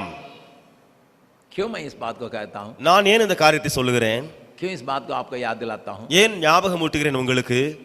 हमारे जीवन में इन चीजें, जब सुविधाएं बढ़ता है, चीज बढ़ती है, लोग बढ़ जाते हैं, हम अपने को यहाँ का रहने वाला महाराजा समझते हैं। ஒருவேளை நம்முடைய வாழ்க்கையிலே வசதிகளும் பொருட்களும் ஜனங்களும் பெருகியிருப்பார்கள் என்று சொல்லி சொன்னால் நாம் தான் இங்கு இருக்கிற ஒரு மகாராஜா என்று சொல்லி நம்மையே நினைத்துக் கொள்கிறோம். नहीं नहीं नहीं नहीं नहीं नहीं नहीं, இல்லை இல்லை இல்லை இல்லை இல்லை இல்லை இல்லை. ये संसार हमारे लिए एक तंबू है। வேதத்தின் அடிப்படையிலே நமக்கு ஒரு கூடாரம் உண்டு. हमारा घर वहाँ है। நம்முடைய வீடு அங்கே இருக்கிறது. अभी तब आज की बातों में चले आएंगे। இப்பொழுது இன்றைய கால நிலைமையை குறித்து பார்க்கலாமே. क्या आज भी हम लोगों को इस प्रकार का तंबू का पर्व मनाना है? இன்றைக்கு நாமும் இப்படிப்பட்ட கூடார பண்டிகையை ஆசரிக்க வேண்டுமா? नया नियम में रहने वाला क्या तंबू में रह के ये हफ्ता? புதிய ஏற்பாட்டிலே இருக்கிறவர்கள் இப்படி கூடாரங்களை செய்வார்கள் என்று சொன்னால், जाके डालियों का काट के ले आएंगे, पत्ताओं का काट के ले आएंगे, तंबू बनाएंगे, उसमें एक हफ्ता तक रहेंगे। பெரிய பெரிய கொம்புகளை எல்லாம் வெட்டி அங்கே இலைகளை எல்லாம் வெட்டி கூடாரங்களை கட்டி அங்கே ஓலை மேய்ந்து அங்கே உள்ளே இருந்தால் क्या मनाना है? அப்படி செய்ய வேண்டுமா? क्या फर्क है? என்ன வித்தியாசங்கள்? पुराना नियम में பழைய ஏற்பாட்டிலே लोग क्रिया के द्वारा प्रकट करते थे. ஜனங்கள் கிரியைகளின் மூலமாக வெளிப்படுத்தினார்கள். It is depending on the action alone. ये पुराना नियम में केवल क्रिया के द्वारा ही प्रकट किया गया. In the Old Testament, you have to act and show. पुराना नियम में आपको करके दिखाना है कि आप क्या है या कौन है. In the New Testament covenant, लेकिन नया नियम के वाचा के अनुसार we are supposed to show it in our attitude. हम ऐसे नियुक्त किए गए हैं कि हमारे भावना के द्वारा दिखावें. There is a big difference. यहाँ पे बहुत बड़ा अंतर है. In the Old Testament, under the Old Testament covenant, पहले पुराना नियम के वाचा के अधीन में you have to show आपको क्या दिखाना है so that people should see. ताकि लोग देखने पाएं.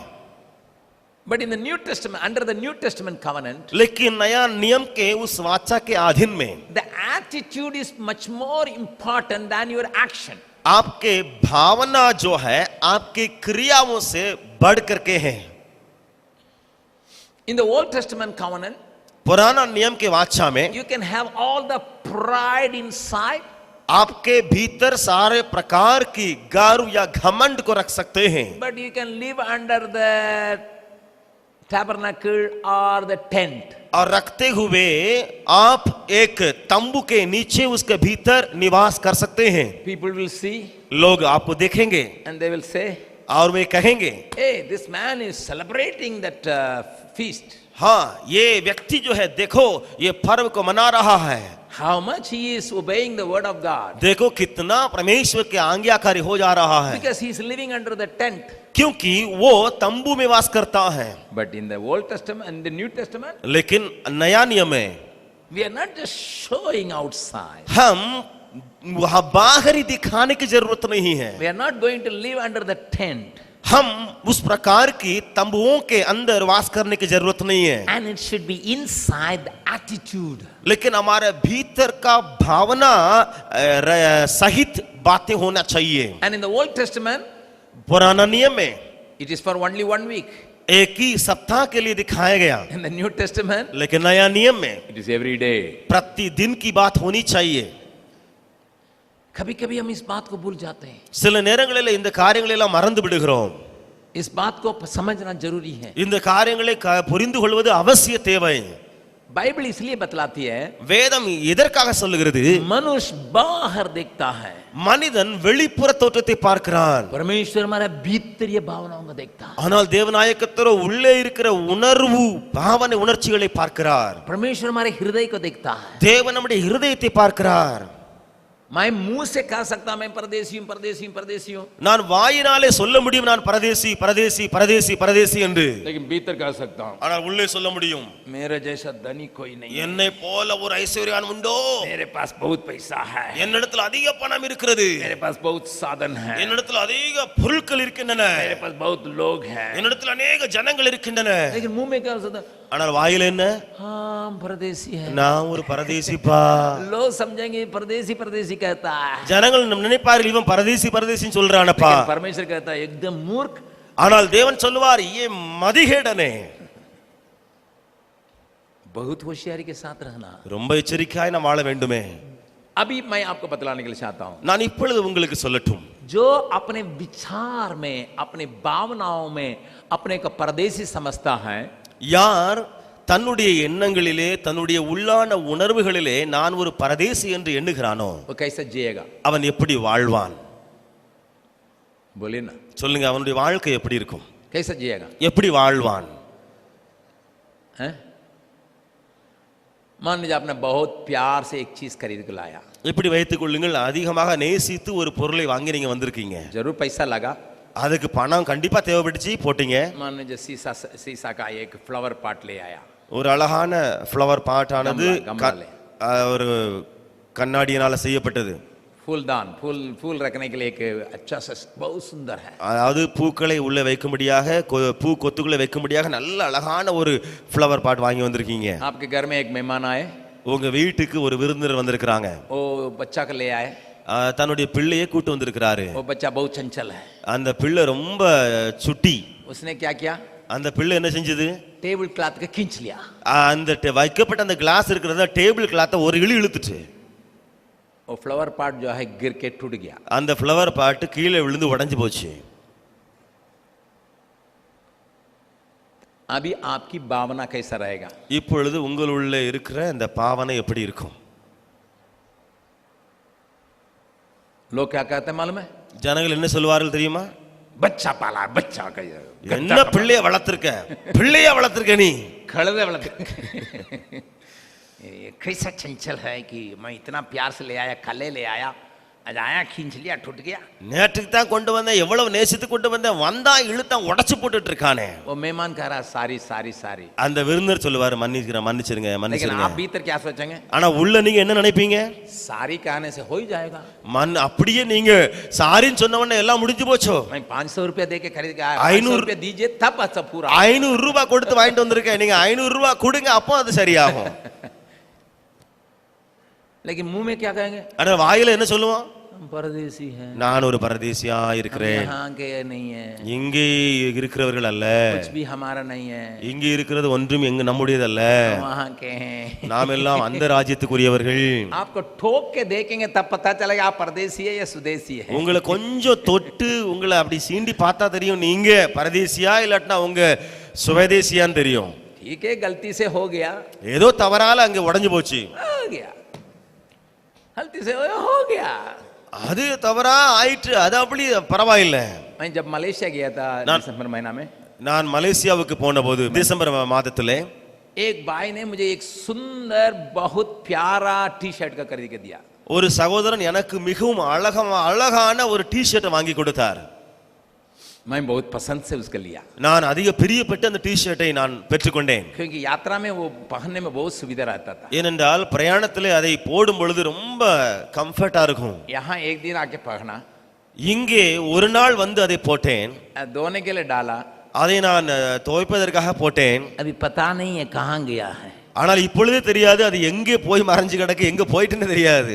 धोबी ले लिया या अन्य लोग ले लिए मुझे मालूम नहीं। தோபி கொண்டு போயிட்டானா இல்லாட்டினா வேற யாராவது தூக்கிட்டு போயிட்டாங்களான்னு எனக்கு தெரியாது। बहुत सुंदर था, ரொம்ப அழகான டி ஷர்ட், पहनने में आराम था, போடும் பொழுது ரொம்ப கம்ஃபர்ட்டா இருக்கும்। अगर मैं परदेसी की भावना में नहीं रहता, நான் பரதேசியின் உணர்வு ஓடி இல்லை என்று சொன்னால் मैं क्या करता? நான் என்ன செஞ்சிருப்பேன்?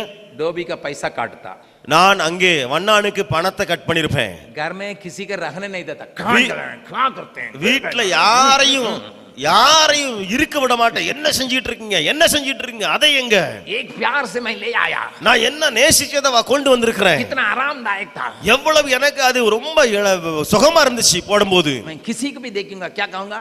யார பார்த்தாலும் என்ன சொல்லுவேன்? சொல்லி குலைச்சிக்கிட்டு இருப்பேன்। मेरा स्वभाव क्या हो गया? எனக்கு உள்ள இருக்கிற சுபாவம் என்ன ஆயிற்று? मैं कुत्ता बन जाऊंगा। நான் ஒரு நாய் போல மாற போகிறேன்। एक टी शर्ट मुझे कुत्ता बना सकता है। ஒரு டி ஷர்ட் என்னை நாயாக மாற்றி விடுகிறது। मैंने क्या सोचा मालूम है? நான் நினைத்தது என்ன தெரியுமா? बहुत प्यार से मुझे किसी चीज के साथ सटना नहीं है। எந்த பொருளோடு கூட அதிக நேசம் வைத்து ஒட்டி விட கூடாது, बस அவ்வளவுதான்। किसी चीज के ज्यादा प्यार करेंगे मेरे हाथ से छीन लिया जाएगा। எந்த பொருளையாவது அதிகமா நேசித்தால் ஒரு காயம் நடக்கும், என்னுடைய கரங்களை விட்டு பிடுங்கப்படும், बस அவ்வளவுதான்। अभी अभी मेरी भावना क्या है? இப்பொழுது எனக்குள்ள இருக்கிற பாவனை என்ன? आनंद आनंद आनंद, சந்தோஷம் சந்தோஷம் சந்தோஷம்। इसलिए जब लोग तंबू में रहने लगे, ஆகையால் ஜனங்கள் அங்கே கூடாரங்களிலே வசிக்க ஆரம்பித்தார்கள்। बहुत आनंद करने लगे, அவர்கள் வசிக்கும் பொழுது சந்தோஷப்பட்டார்கள், அதிக சந்தோஷப்பட்டார்கள், बहुत आनंद, அதிகமாக சந்தோஷப்பட்டார்கள்। क्योंकि उनकी आंखें अभी संसार की वस्तुओं पर नहीं, ஏனென்றால் இப்பொழுதுடைய கண்கள் உலகத்தின் பொருட்கள் மேலே அல்ல, ऊपर की महिमा को देख रहा, அங்கே அவர்கள் மேலே இருக்கிற மகிமையை பார்த்தார்கள், सोना का रास्ता को देख रहा, அங்கே பொன்னால் செய்யப்பட்ட வழிகளை பாதைகளை கண்டார்கள், एक महल को देख रहा जिसको परमेश्वर तैयार कर रहा है, அங்கே ஒரு பெரிய கட்டடத்தை பார்த்தார்கள் தேவன் ஆயத்தம் பண்ணி கொண்டிருக்கிற। इसलिए इस दुनिया का क्लेश मुझे ஆகையால் இந்த உலகத்தினுடைய கஷ்டம் என்னை क्या कर सकता है? என்ன செய்ய முடியும்? இவ்வுலக பாடுகள் என்னை என்ன செய்திடும்? அவ்வுலக வாழ்வை காண காத்திருக்கிறேன்। इस दुनिया का क्लेश मुझे क्या कर सकता है? उस महिमा के लिए मैं बाट जोते रहता हूं. இந்த உலக பாடு எனக்கு என்ன செய்திடும் அந்த தேசத்துக்காக நான் காத்து கொண்டிருக்கிறேன். कष्ट, கஷ்டமா இருக்கட்டும், दुख, பாடா இருக்கட்டும், बातों को खोना या चीजों को खोना, காரியங்களை இழப்பது, பொருட்களை இழப்பதா இருக்கட்டும், कुछ भी मुझ में असर नहीं करता, எதுவும் என்னில எந்த தாக்கத்தையும் உண்டு பண்ணாது. क्योंकि मैं कौन हूं यहां? ஏனென்றால் நான் இங்கே யாரா இருக்கிறேன்? परदेसी आनंद के जीवन बिता सकते, பரதேசி சந்தோஷமான வாழ்க்கை வாழ முடியும். परदेसी रह के आनंद के जीवन बिता सकते. பரதேசியாய் வாழ்ந்து சந்தோஷமாய் வாழ்ந்து காட்ட முடியும். परमेश्वर इस जीवन को मैं देने पाए. தேவன் இந்த வாழ்வை நமக்கு தருவாராக. आइए हम सिर झुकाएं. நாம் இப்பொழுது தலை தாழ்த்துவோமா?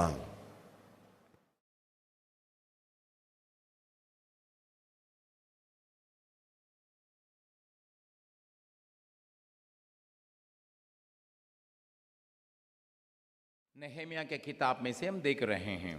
நெகேமியாவின் புத்தகத்திலிருந்து நாம் பார்த்து வருகிறோம். आज हमें 9वां अध्याय में से कुछ बातों को सीखने की आवश्यकता है. இன்றைக்கு 9ஆம் அதிகாரத்திலிருந்து சில காரியங்களை கற்றுக்கொள்ள அவசியம் இருக்கிறது. कई बातों को परमेश्वर हमें सिखाता है. अनेक காரியங்களை தேவன் நமக்கு கற்றுக் கொடுக்கிறார். अभी आज 9वां अध्याय से भी हमें परमेश्वर कुछ बातों को सिखाने पाए. இப்பொழுதும் 9ஆம் அதிகாரத்திலிருந்தும் தேவன் சில காரியங்களை நமக்கு கற்றுக் கொடுப்பாராக. मैंने कहा था, நான் இப்படி சொன்னேன், जब सहरपना बन गई थी அலங்கம் கட்டி முடித்த பின்பு और लोग सुरक्षित वातावरण में जब चले आए, ஜனங்கள் பாதுகாப்பான ஒரு சூழலுக்குள்ளாக வந்தபோது शत्रुओं की बातों से वे बचे रहे. சத்துருக்களின் காரியங்களிலிருந்து அவர்கள் காப்பாற்றப்பட்டார்கள். वे परमेश्वर के वचन की ओर अपने मन को मोड़े. அவர்கள் தேவ வசனங்கள் மீது தன்னுடைய காரியங்களை எல்லாம் திருப்பினார்கள். और परमेश्वर की मनसा को पहचानने के लिए कोशिश किए. தேவனுடைய திட்டத்தை அல்லது மனதை அறிந்து கொள்ள அவர்கள் முயற்சி எடுத்தார்கள். बातों को एक और बार मैं याद दिलाने के लिए चाहता हूं. காரியங்களை இன்னொரு முறை நான் ஞாபகப்படுத்த விரும்புகிறேன். पहले हम परमेश्वर से प्राप्त करने के लिए कोशिश करते हैं. முதலாவது நாம் தேவனிடத்திலிருந்து பெற்றுக்கொள்வதற்காக முயற்சி எடுக்கிறோம். जब हम प्राप्त करते हैं, நாம் பெற்றுக்கொண்ட போது हम उससे विनती करते हैं நாம் அவரிடத்தில் விண்ணப்பம் செய்கிறோம், और उनसे प्राप्त करते हैं. அவரிடத்தில் நாம் பெற்றுக்கொள்கிறோம். लेकिन वहां रुकना कई लोगों का काम हो गया.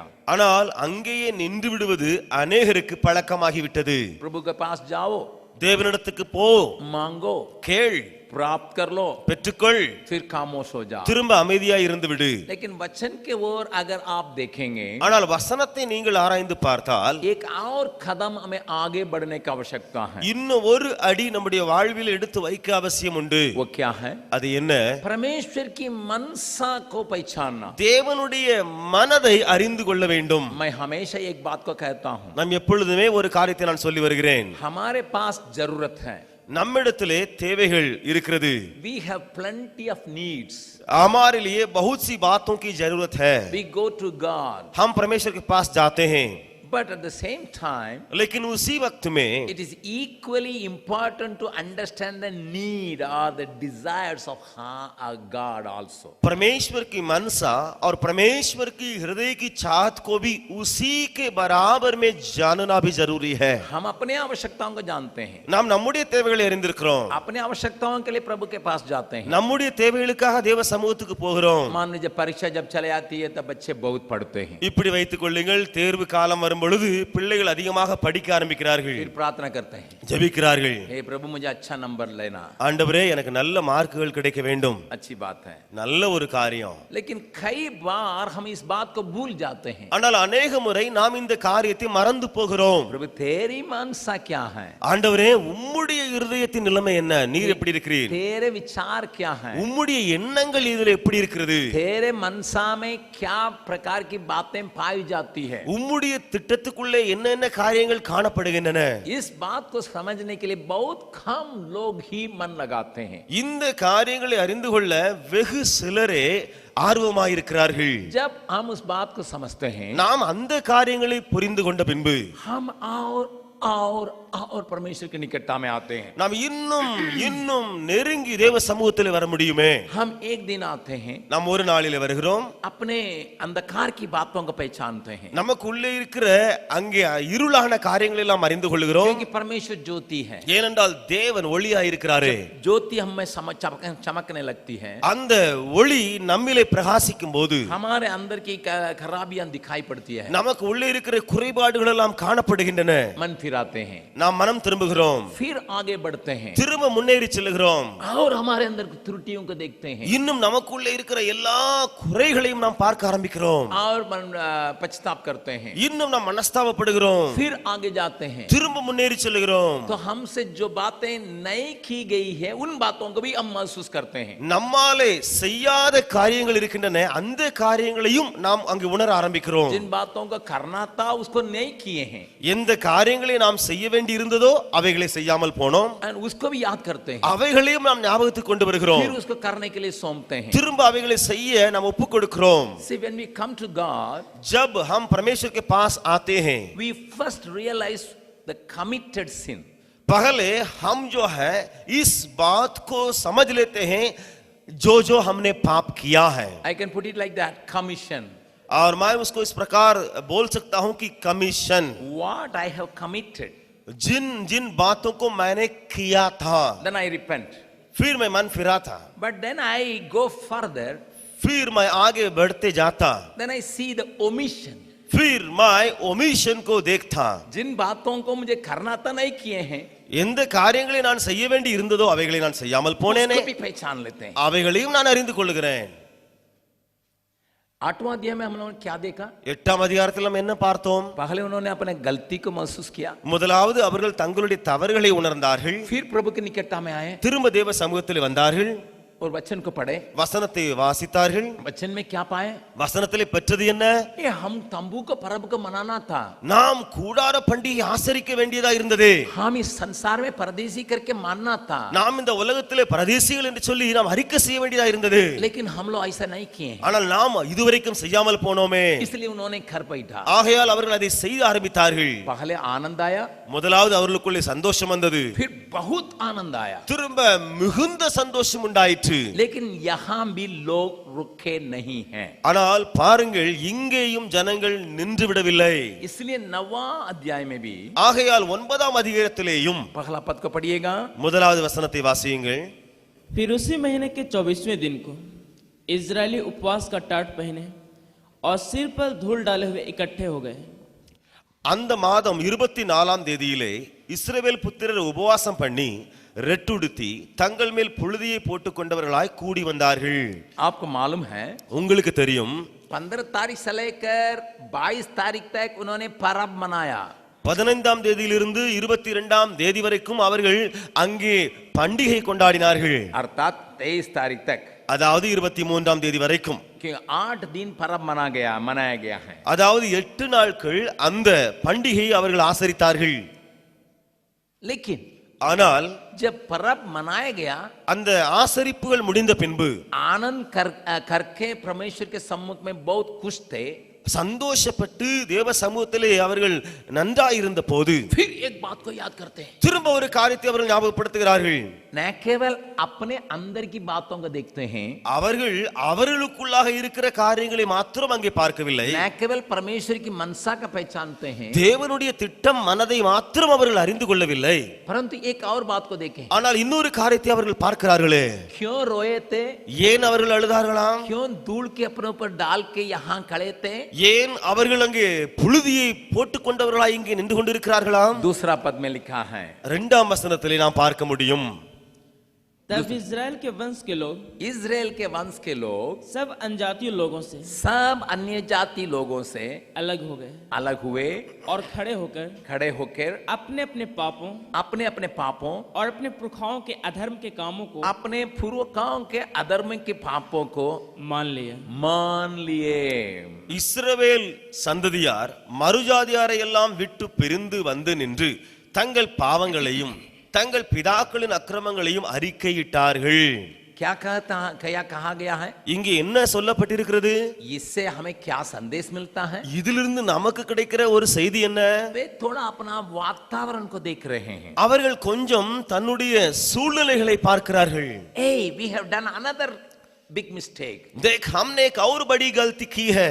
we are compromising lot of things in our lives. हमारे जीवन में कई बातों के लिए हम समझौता में आ चुके हैं। We make the lifestyle a compromising one. हमारे जीवन जो निर्वाह करने की तरीका को एक समझौता की बातों में मिला दिए। भाई बहन बच्चों थोड़ा ध्यान से सुनिएगा। சகோதர சகோதரிகளே பிள்ளைகளே கொஞ்சம் கவனித்து கேளுங்கள்। पहले हमें दिखाई नहीं पड़ता है, முதலாவது நமக்கு இது தெரிய வராது।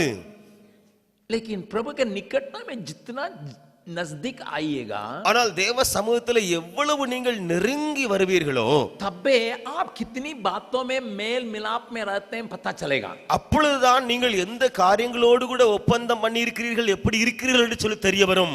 अन्य जातियों का मतलब इसका अन्य लोगों के साथ मत दोस्ती में रहने की बात का नहीं कहा गया है। இங்கே மறுஜாதியார் என்று சொல்லி சொல்லப்பட்டிருக்கிறதே, மறுஜாதியாரோடு கூட நண்பத்துவத்தோடு கூட வரக்கூடாது என்ற அர்த்தத்திலே போடப்படவில்லை। ना ना ना ना, அப்படி அல்ல। ये यहाँ कहने का मतलब है இங்கே அப்படி மறுஜாதியார் என்று சொல்வதின் அர்த்தம் என்ன? इजरायलियों को परमेश्वर ने अपने लिए अलग करके पवित्र करके रखा था। இஸ்ரவேலர்களை தேவனாய கர்த்தர் தனக்காக பிரித்தெடுத்து பரிசுத்தப்படுத்தி வைத்திருந்தார்। लेकिन ये अन्य जाति जो मूर्ति पूजा करते हैं, जो परमेश्वर का नहीं मानते हैं, जो गलत काम में पड़े हैं, उनके साथ संबंध करके बच्चों का पैदा किया। ஆனால் இவர்கள் செய்த தவறு என்ன? அந்த பிரஜாதியார் இருக்கிறார்களே அவர்களோடு கூட இவர்கள் சம்பந்தம் கலந்து அவர்களோடு கூட பேசி உறவாடி அவர்கள் பிள்ளைகளையும் பெற்றுவிட்டார்கள்। आज हमारे जीवन के लिए क्या इसके ऊपर लागू है? இன்றைக்கு இருக்கிற நம்முடைய காலகட்டத்திலே நமக்கு பொருந்தக்கூடிய செய்தி இங்கே இருந்து என்ன? दुनियादायक बातों के साथ हम मन लगाने के लिए संभावना है। உலகத்தின் காரியங்களை குறித்து நாம் பிரியப்பட்டு செய்வதற்கு வாய்ப்புகள் இன்றைக்கு ஏராளம்। See, there are two important things in this world. इस संसार में दो ऐसे खास बात है। One is godliness, एक है स्वर्गीयता या परमेश्वर की है, another is worldliness. और दूसरा एक है कि सांसारिक बातें हैं। We are in the world. हम जरूर इस संसार में हैं, There is no doubt about it. इसके बारे में कोई शक है नहीं। We are in this world. हम सब इस दुनिया में ही हैं, But परंतु Jesus was very particular about one thing. यीशु मसीह एक बात के ऊपर बहुत ही ख्याल दिया। You don't belong to this world. आप इस दुनिया का, इस संसार का दृश्य न बने। प्रभु एकदम सफाई से कहा था, அங்கே இயேசு கிறிஸ்து வெகு தெளிவாக சொல்லி இருந்தார், तुम संसार में होने के बावजूद भी நீங்கள் உலகத்திலே இருந்த போதிலும் கூட तुम संसार के नहीं हो। நீங்கள் இந்த உலகத்தார் அல்ல। हम इस दुनिया में तो हैं जरूर, இந்த உலகத்துல இருக்கிறது உண்மைதான், लेकिन दुनिया का नहीं है। ஆனால் இந்த உலகத்தார் நாம் அல்ல। मछली समुद्र में रहता है, மீன்கள் எல்லாம் கடலில் இருக்கும்। समुद्र का पानी या चक्के देखने से क्या लगता है? சமுத்திரத்தின் தண்ணீரை தொட்டு பார்த்து லேசா டேஸ்ட் பண்ணி பார்த்தால் எப்படி இருக்கும்? करा, बहुत करा है। அது உப்பு தண்ணீரா இருக்கும்। मैं समुद्र के किनारे रहने वाला हूँ। நான் சமுத்திரத்தின் கரையிலே வசித்து வருகிறவன்। हम लोग खेलने के लिए चले जाते हैं, நாங்கள் விளையாடுவதற்காக போவது வழக்கம்। लेकिन उसका पानी जरा सा भी पड़ेगा, बाप रे बाप इतना करा है। ஆனால் நாவிலே கொஞ்சம் ஒரு சொட்டு தண்ணி பட்டா போதும், அவ்வளவுதான், அவ்வளவு உப்பா இருக்கும்। उतने ही नमक के साथ उस पानी में ही मछली रहता है, அவ்வளவு உப்பிலே தான் அங்கே இருக்கிற மீன்களும் வசிக்கின்றன। लेकिन उस मछली के पकड़ के घर लाइएगा ஆனால் அந்த மீன்களை பிடித்து நீங்கள் வீட்டுக்கு கொண்டு வந்தால், और उसको बनाइएगा, நீங்கள் अவைகளை தயார் செய்ய ஆரம்பித்தால், पकाइएगा, நீங்கள் அங்கே வேக வைத்து குழம்பு செய்தால், उसको क्या डालना पड़ता है? நீங்க அதற்குள்ளே அந்த குழம்புல என்ன போடுவீர்கள்? हैं? என்ன போடுவீங்க? नमक डालना पड़ता है। அதுல கண்டிப்பாக உப்பு போட்டு தான் ஆகணும்। अरे वो तो मछली तो पूरा जिंदगी भर नमक पानी में रहा, பாரு அந்த மீன் எல்லாம் வாழ்க்கை முழுதும் கடல் உப்பு தண்ணில தான் கிடக்கு। पूरा जिंदगी भर जन्म से लेकर अंत तक वहीं पर था, பிறப்பிலிருந்து சாகர வரைக்கும் அங்கேதான் கிடக்குது। मछली में नमक मत डालो। மீன்ல உப்பு தெரியாம போற்றாதப்பா।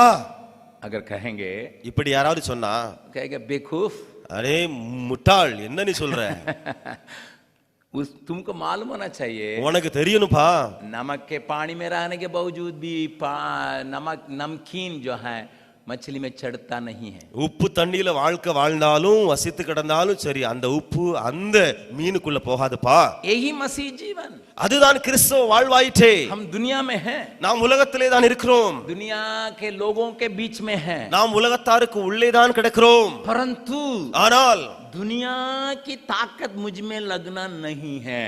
அதாவது உலகத்தினுடைய அந்த பலன் சக்தி என்னிலே வந்து தாக்கத்தை ஏற்படுத்தவே கூடாது. दुनिया का प्रभाव मुझ में लगना नहीं है। இந்த உலகத்தினுடைய பொல்லாத தாக்கம் என் மேலே வந்து விழுந்திடக் கூடாது. इस बात को इजरायली लोग भूल गए थे। இந்த காரியத்தை இஸ்ரவேலர்கள் மறந்து விட்டார்கள். अन्य जातियों के साथ संबंध किए, அவர்கள் மறு ஜாதியரோடு கூட சம்பந்தம் கலந்தார்கள், उनके द्वारा बच्चा पैदा किए, அவர்கள் மூலமாக பிள்ளைகளை பெற்றார்கள். और उन अन्य स्त्रियों ने उनको मूर्ति पूजा करने के लिए ले गया, இன்னும் பிரஜாதியான ஸ்திரீகள் இவர்களை விக்கிரக வணக்கத்துக்காக வழிநடத்தினார்கள். और पूजा पाठ करने के लिए ले गया, அவர்கள் வணங்க இன்னும் விக்கிரக ஆராதனை செய்ய அவர்கள் அழைத்து சென்றார்கள். और यहाँ तक अपने बच्चों को आग में डालने के लिए भी तैयार हो गए थे। இதுவரைக்கும் தன்னுடைய பிள்ளைகளை அக்னியிலே போடுவதற்கும் அவர்கள் ஆயத்தமாய் வந்தார்கள். God was very particular about the spirit of compromise. परमेश्वर जो समझौता करने की जो आत्मा है उसके ऊपर बहुत ही गौर से देखता है. मेल मिलाप के साथ रहना है, நாம் ஒருவரோடு கூட இசைந்து வாழ வேண்டும், ஒருவரோடு கூட இசைந்து நாம் வாழ்க்கை வாழதான் வேண்டும். परंतु ஆனால் compromise करके नहीं। ஆனால் அவர்களோடு கூட காம்ப்ரமைஸ் பண்ணி ஒப்பந்தம் கலந்து அல்ல. बाइबल में उसके लिए जगह है नहीं, வேதத்திலே அதற்காக எங்கேயும் இடம் இல்லை. इसलिए याकूब कहता है, ஆகையால் யாக்கோபு சொல்லுவான், पढ़िएगा வாசியுங்கள் 4 अध्याय, 4ஆம் அதிகாரம். इसको हम जानते हैं लेकिन तो भी पढ़ेंगे। இதை நாம் அறிந்திருந்த போதும் நாம் வாசிக்கலாம். 4 अध्याय का 4 पद, 4ஆம் அதிகாரத்தினுடைய 4ஆம் வசனம். हे व्यभिचारिणियों, हे बेचारी, क्या तुम नहीं जानते हे बेचारनी, तुम नहीं जानते कि संसार से मित्रता करने संसार से मित्रता करनी परमेश्वर से बैर करना है। परमेश्वर से भय रखने का है। अतः जो कोई संसार का मित्र होना चाहता है, जो कोई संसार का मित्र होना चाहता है, वह अपने आप को परमेश्वर का बैरी बनाता है। परमेश्वर का बैरी बनाता है। விபசாரரே, விபசாரிகளே, உலக சிநேகம் தேவனுக்கு விரோதமான பகை என்று அறியீர்களா? ஆகையால் உலகத்துக்கு சிநேகிதனாய் இருக்க விரும்புகிறவன் தேவனுக்கு பகைஞ்சனாய் இருக்கிறான். कितना भारी शब्द को बाइबल इस्तेमाल करती है। இந்த வேதம் இந்த வசனத்துல எவ்வளவு பயங்கரமான சொற்களை போடுகிறது. कैसा इस्तेमाल करती है? எப்படி அது போடப்பட்டு இருக்கிறது? हे बेचारी, விபசாரரே, हे बेचारनी, விபசாரிகளே. कितना भयानक शब्द को परमेश्वर का आत्मा यहाँ इस्तेमाल करता है। பரிசுத்த ஆவியானவர் எவ்வளவு பயங்கரமான சொற்களை போடுகிறார் இங்கே. संसार से मित्रता करना உலக परमेश्वर से बैर रखने का बराबर है। உலக சிநேகம் தேவனுக்கு விரோதமான பகையாயிருக்கிறது. इसी बात को ही यहाँ इजरायलियों के बीच में बात देखते हैं। இதே காரியத்தை தான் நாம் அங்கே இஸ்ரவேலருக்கு மத்தியிலே அங்கே பார்க்கிறோம். अनेक दिन तक रह गए थे, அநேக வருடங்களாக இருந்து விட்டார்கள். अनेक पीढ़ी पीढ़ी तक इसी प्रकार जीवन बिता दिए थे, இதே வாழ்க்கையை சந்ததி சந்ததிகளாக அவர்கள் செய்து வந்து விட்டார்கள். लेकिन अभी उनके बीच में एक जागृति चली आई। ஆனால் இப்பொழுது அவர்களுக்குள்ளே ஒரு எழுப்புதல் வெளியே வந்து விட்டது. अभी परमेश्वर के वचन के खोज में चले आए, இப்பொழுது தேவ வசனத்தினுடைய தாகமாய் தேடி வருகிறார்கள். परमेश्वर की मनसा को पहचानने के लिए चले आए। தேவனுடைய உள்ளான திட்டத்தை அறிந்து கொள்ள வருகிறார்கள். तुरंत उनके अंदर एक बहुत बड़ा धक्का लग रहा है।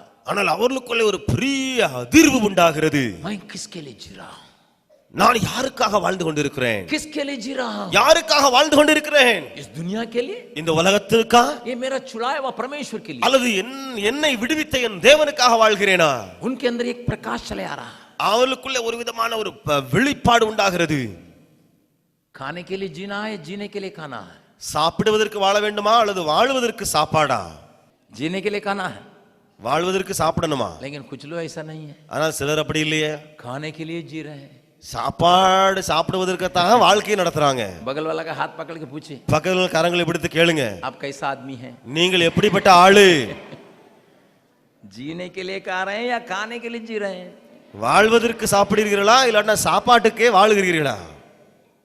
हम दुनिया के लिए जी सकते हैं, நாம் இந்த உலகத்துக்காக வாழ முடியும். दुनिया में रह के उस महान अनंत जीवन के लिए जी सकते हैं. இந்த உலகத்திலே வாழ்க்கை வாழ்ந்து கொண்டு அந்த நித்திய வாழ்வுக்காகவும் நாம் வாழ முடியுமே.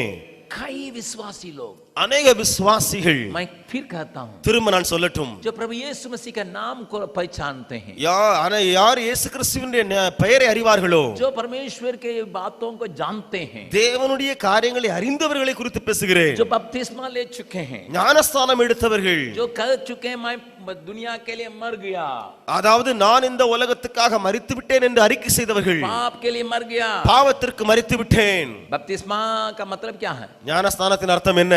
बपतिस्मा में क्या दर्शाते हैं? ஞானஸ்தானத்தில் நாம் எதை நாம் வெளிக்கொண்டு வருகிறோம்? हम दुनिया के लिए मर गए, நாம் இந்த உலகத்துக்கு மரித்து விட்டோம், पाप के लिए मर गए, பாவத்திற்கு மரித்து விட்டோம். वैसे ही बाइबल बतलाती है. அப்படித்தான் வேதம் சொல்லுகிறது. ऐसे करने के बाद அப்படி சொன்ன பின்பு अगर हम दुनिया के लिए जिएंगे, நாம் இந்த உலகத்துக்காக வாழ்க்கை வாழ்ந்தால், शैतान के लिए जिएंगे, சாத்தானுக்காக வாழ்வு வாழ்ந்தால், आप पाप के लिए जिएंगे, பாவத்திற்காக வாழ்க்கை நடத்தினால், तो हम इस कॉम्प्रोमाइज में जी रहे हैं. நாம் இப்படிப்பட்ட ஒரு காம்ப்ரமைஸ் ஆன இசைந்து வாழ்கிற வாழ்க்கையில வாழ்ந்து விடுகிறோம். बातों को ध्यान से सुनिएगा. காரியங்களை கவனித்து கேளுங்கள். किसी से पूछेंगे आप किसके लिए जी रहे हैं, बोलेंगे मैं अपने बाल बच्चे के लिए जी रहा हूं. யாராவது ஒரு இடத்துல கேட்டால் நீங்க யாருக்காக வாழ்ந்து கொண்டிருக்கிறீங்க? எங்க பிள்ளை குட்டிகளுக்காக வாழ்ந்துகிட்டு இருக்கேன்ப்பா. ठीक है, तो बाल बच्चों के लिए जीना है. சரிதான், பிள்ளைங்களா இருக்காங்க, அவங்களுக்காக வாழ வேண்டியதுதான். आपने पैदा किया, आपको जिम्मेदारी है. நீங்க பெற்றீங்க, உங்களுக்கு பொறுப்பு இருக்கு, பிள்ளைங்களை பார்க்கணும். बाल बच्चों के लिए लेकिन बाल बच्चों के लिए जिए मत. ஆனால் बाल बच्चों के लिए काम कीजिए, लेकिन बाल बच्चों के लिए जिए मत. அந்த பிள்ளைகளுக்காக வேலை செய்யுங்க, எதையாவது செய்யுங்க, ஆனா அந்த பிள்ளைகளுக்காகவே வாழாதீங்க. और किसी से पूछेगा क्यों जी रहे हैं आप? சில யாராட்ட கேட்டு பாருங்க, ஏன் நீங்க வாழ்றீங்க? मेरे मम्मा पापा के लिए जी रहे हैं, என் அப்பா அம்மாவுக்காக வாழ்ந்துகிட்டு இருக்கேன்ப்பா. मेरे भाई बहन के लिए जी रहे हैं, சகோதர சகோதரிலாம் இருக்காங்க, அவங்களுக்கெல்லாம் வாழ்க்கை வாழ்ந்துட்டு இருக்கேன். मम्मा पापा के लिए कुछ काम करना है जरूर, அம்மா அப்பாவுக்காக கண்டிப்பா நாம் செய்ய வேண்டிய கடமைகள் உண்டு. भाई बहनों के लिए मदद करना है, சகோதர சகோதரிகளுக்கும் உதவி செய்ய வேண்டும். लेकिन उनके लिए जीना नहीं है. ஆனால் அவர்களுக்காக வாழ்வதற்காக நாம் அழைக்கப்படல. जीना है उसके लिए, வாழ்க்கை வாழவது அவருக்காகவே. क्योंकि उसने मुझे छुड़ाया, ஏனென்றால் அவர் என்னை விடுவித்தார், उसने मुझे खरीदा, அவர் விலை கொடுத்து வாங்கினார். इसलिए हम क्या गीत गाते हैं? அதனால நாம் என்ன பாடுகிறோம்? खरीदा तूने बस अपने रक्त से. किसके लिए? अपने लिए. ஆண்டவரே, உமக்காக நீரே என்னை உம்முடைய இரத்தத்தினாலே வாங்கிவிட்டீர்.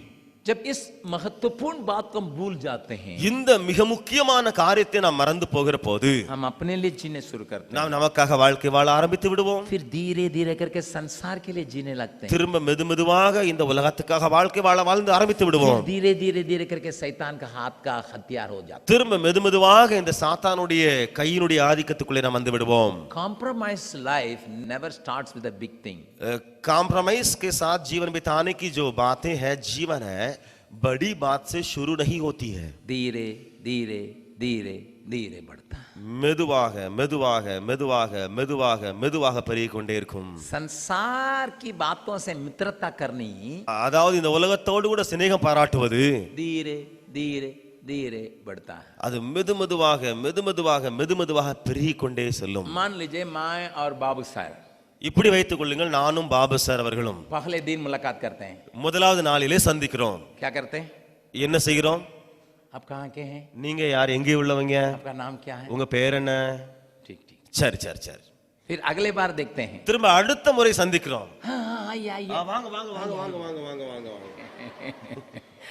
और हम सट जाते हैं. திரும்ப நல்லா ஒட்டி கொள்கிறோம். फिर क्या करते हैं? திரும்ப என்ன செய்கிறோம்? चलिए चलिए चलिए चलिए चलिए खाना खाएंगे. வாங்க வாங்க வாங்க வாங்க வாங்க சாப்பிடலாமே. फिर हम उनके घर जाते हैं, हम ये इनके घर जाते हैं. அவர் என் வீட்டுக்கு வர்றாரு, நான் அவங்க வீட்டுக்கு போறேன். फिर एक हफ्ता के बाद क्या जाते திரும்ப हैं? ஒரு வாரம் கழிச்சு என்ன ஆகுறது? भैया அண்ணே, ये शर्ट बहुत अच्छा है, खोलिए ना, हम पहन लेंगे, आप मेरा ड्रेस पहन. இந்த ஷர்ட் நல்லா இருக்கு, கொஞ்சம் எனக்கு கொடுங்களேன், நான் போட்டுக்கிடுறேனே. बाप रे बाप. என்ன நடக்குது பாருங்க. लेकिन पहले दिन अगर इनको पकड़ के बोलेंगे शर्ट खोलिए, अच्छा लग रहा है, करेंगे, क्या होगा? ஆனா முத நாளிலே ஷர்ட்டை தரங்க, எனக்கு நல்லா இருக்கு தாங்கன்னு சொல்ல என்ன நடக்கும்? ये बोलेगा डाकू. இவர் என்ன கொள்ள திருடன் சொல்லி கைய ஓங்கிடுவாரு. ऐसा नहीं होता है। அப்படி நடக்கிறது கிடையாது. पहले दिन धीरे हाथ मिलाते हैं, முதலாவது மெதுவா கையை கொடுப்போம், फिर पूछते हैं திரும்ப கேட்போம், कहाँ से हैं? எங்க இருந்து வந்திருக்கீங்க? मैं भी वहीं का हूँ, நானும் அங்க இருந்து வந்திருக்கேன். उसी गांव के हैं। அதே கிராமத்தை சேர்ந்தவன் தான். आपका पिताजी क्या करते हैं? உங்க அப்பா என்ன செய்றாரு? वो कहते हैं मास्टर है। அவர் சொல்லுவார் டீச்சரா இருக்கிறாரு. अरे मेरी माँ भी टीचर है। என்னுடைய அம்மாவும் டீச்சர் தான். धीरे धीरे धीरे धीरे करके इतना मिल जाएंगे पता ही नहीं चलेगा। திரும்ப மெதுமெதுவாக அவ்வளவாக இணைந்து ஒருமித்து விடுவார்கள், ஒண்ணுமே தெரியாது, அவ்வளவு நெருங்கி விடுவார்கள். संसार से मित्रता करने भी ऐसे ही होता है। உலகத்தோடு கூட சிநேகம் பாராட்டுவதும் அப்படியே தான் நடக்கும். धीरे धीरे धीरे धीरे धीरे इतना गुल मिल जाएगा, மெதுமெதுவாக அப்படி இணைந்து விடும் பாருங்கள். मान लीजिए कुछ दिन के बाद क्या करेंगे? சில நாட்கள் கழிந்து என்ன செய்வார்? पहले कपड़ा का बदल करेंगे, முதலாவது ஆடைகளை மாற்றுவதற்காக அவர் கேட்பார். फिर मैं बाबू साहब से क्या कहूंगा? திரும்ப நான் பாபு சாரை பார்த்து என்ன சொல்லுவேன்? मेरा एक बेटी है, आपका बेटा से शादी हो जाएगा। எனக்கு ஒரு மகள் இருக்கிறாள், உன் மகனோடு கூட திருமணம் நடத்தி வச்சுக்கிறியா? एकदम पूरा गुल मिल जाएंगे। அது முழுவதுமாக சம்பந்தம் கலந்து விடுவார்கள். वही हुआ है, இங்கே அதுதான் அங்கே நடந்திருக்கிறது. यही हुआ, இதுதான் இங்கே நடந்திருக்கிறது. धीरे धीरे धीरे धीरे करके மெதுமெதுவாக அது அப்படியே பெருகி கொண்டே செல்கிறது. बच्चों, பிள்ளைகளே, भाई बहन, சகோதர சகோதரிகளே, संसार से मित्रता इसी प्रकार बढ़ने के लिए नहीं जीजिएगा। உலகத்தினுடைய சிநேகிதம் இருக்கிறதே, அதோடு கூட இப்படி நீங்கள் பெருகுவதற்காக வாழ்க்கை வாழாதீர்கள். लेकिन ये कब पहचान में आया? ஆனால் இது எப்பொழுது அவளுக்கு தெரிய வந்ததா? नजदीक नजदीक नजदीक आने से, சமீபத்திலே, ஆண்டோடைய நெருக்கத்திலே, ஆண்டோடைய பக்கத்திலே வரும்போது தெரிய வந்தது. प्रभु का निकट आने से ही पता चलेगा। தேவ சமூகத்துக்கு அருகே வரும்பொழுதுதான் எல்லாம் வெளிப்படையாய் தோன்ற ஆரம்பித்தது. अगर नहीं हो नहीं पता चलेगा, அல்லது இல்லை என்று சொன்னால் உங்களுக்கு தெரியவே தெரியாது. जब लोगों को मालूम हुआ, ஜனங்களுக்கு தெரிய வந்த பின்பு, अरे हम बहुत दूर तक चले गए, நாம் ரொம்ப தூரம் போய்விட்டோம், अपने ऊपर धूल फेंक रहे हैं, நம்ம மேலே புழுதியை போட்டுக் கொள்வோம், कपड़ा फाड़ रहे हैं, அவர்கள் ஆடைகளை கிழிக்கிறார்கள், उपवास कर रहे हैं, உபவாசிக்கிறார்கள், मन्नत मान रहे हैं। அவர்கள் அங்கே ஒரு பெரிய தீர்மானம் எடுக்கிறார்கள். उनकी प्रार्थना का अगर आप पढ़ते हैं, அவருடைய ஜெபத்தை நீங்கள் தொடர்ந்து வாசித்து பார்த்தால் मालूम होगा, உங்களுக்கு தெரிய வரும். आखिरी में वे लिख के दिए हैं। கடைசியாக அவர்கள் எழுதி அங்கே என்ன சொல்லப்பட்டிருக்கிறது? 38 पद को पढ़िएगा, 38வது வசனத்தை வாசியுங்கள். इस सब के कारण ये सब के कारण हम सच्चाई के साथ वाचा बांधते हैं। हम सच्चाई के साथ वाचा बांध लिए। बस இவையெல்லாம் இப்படி இருக்கிறபடியால் நாங்கள் உறுதியான உடன்படிக்கை பண்ணினோம். वहाँ हिंदी अनुवाद बहुत सुंदर है, இந்தி மொழிபெயர்ப்பு இதுல மிக நன்றாக இருக்கிறது.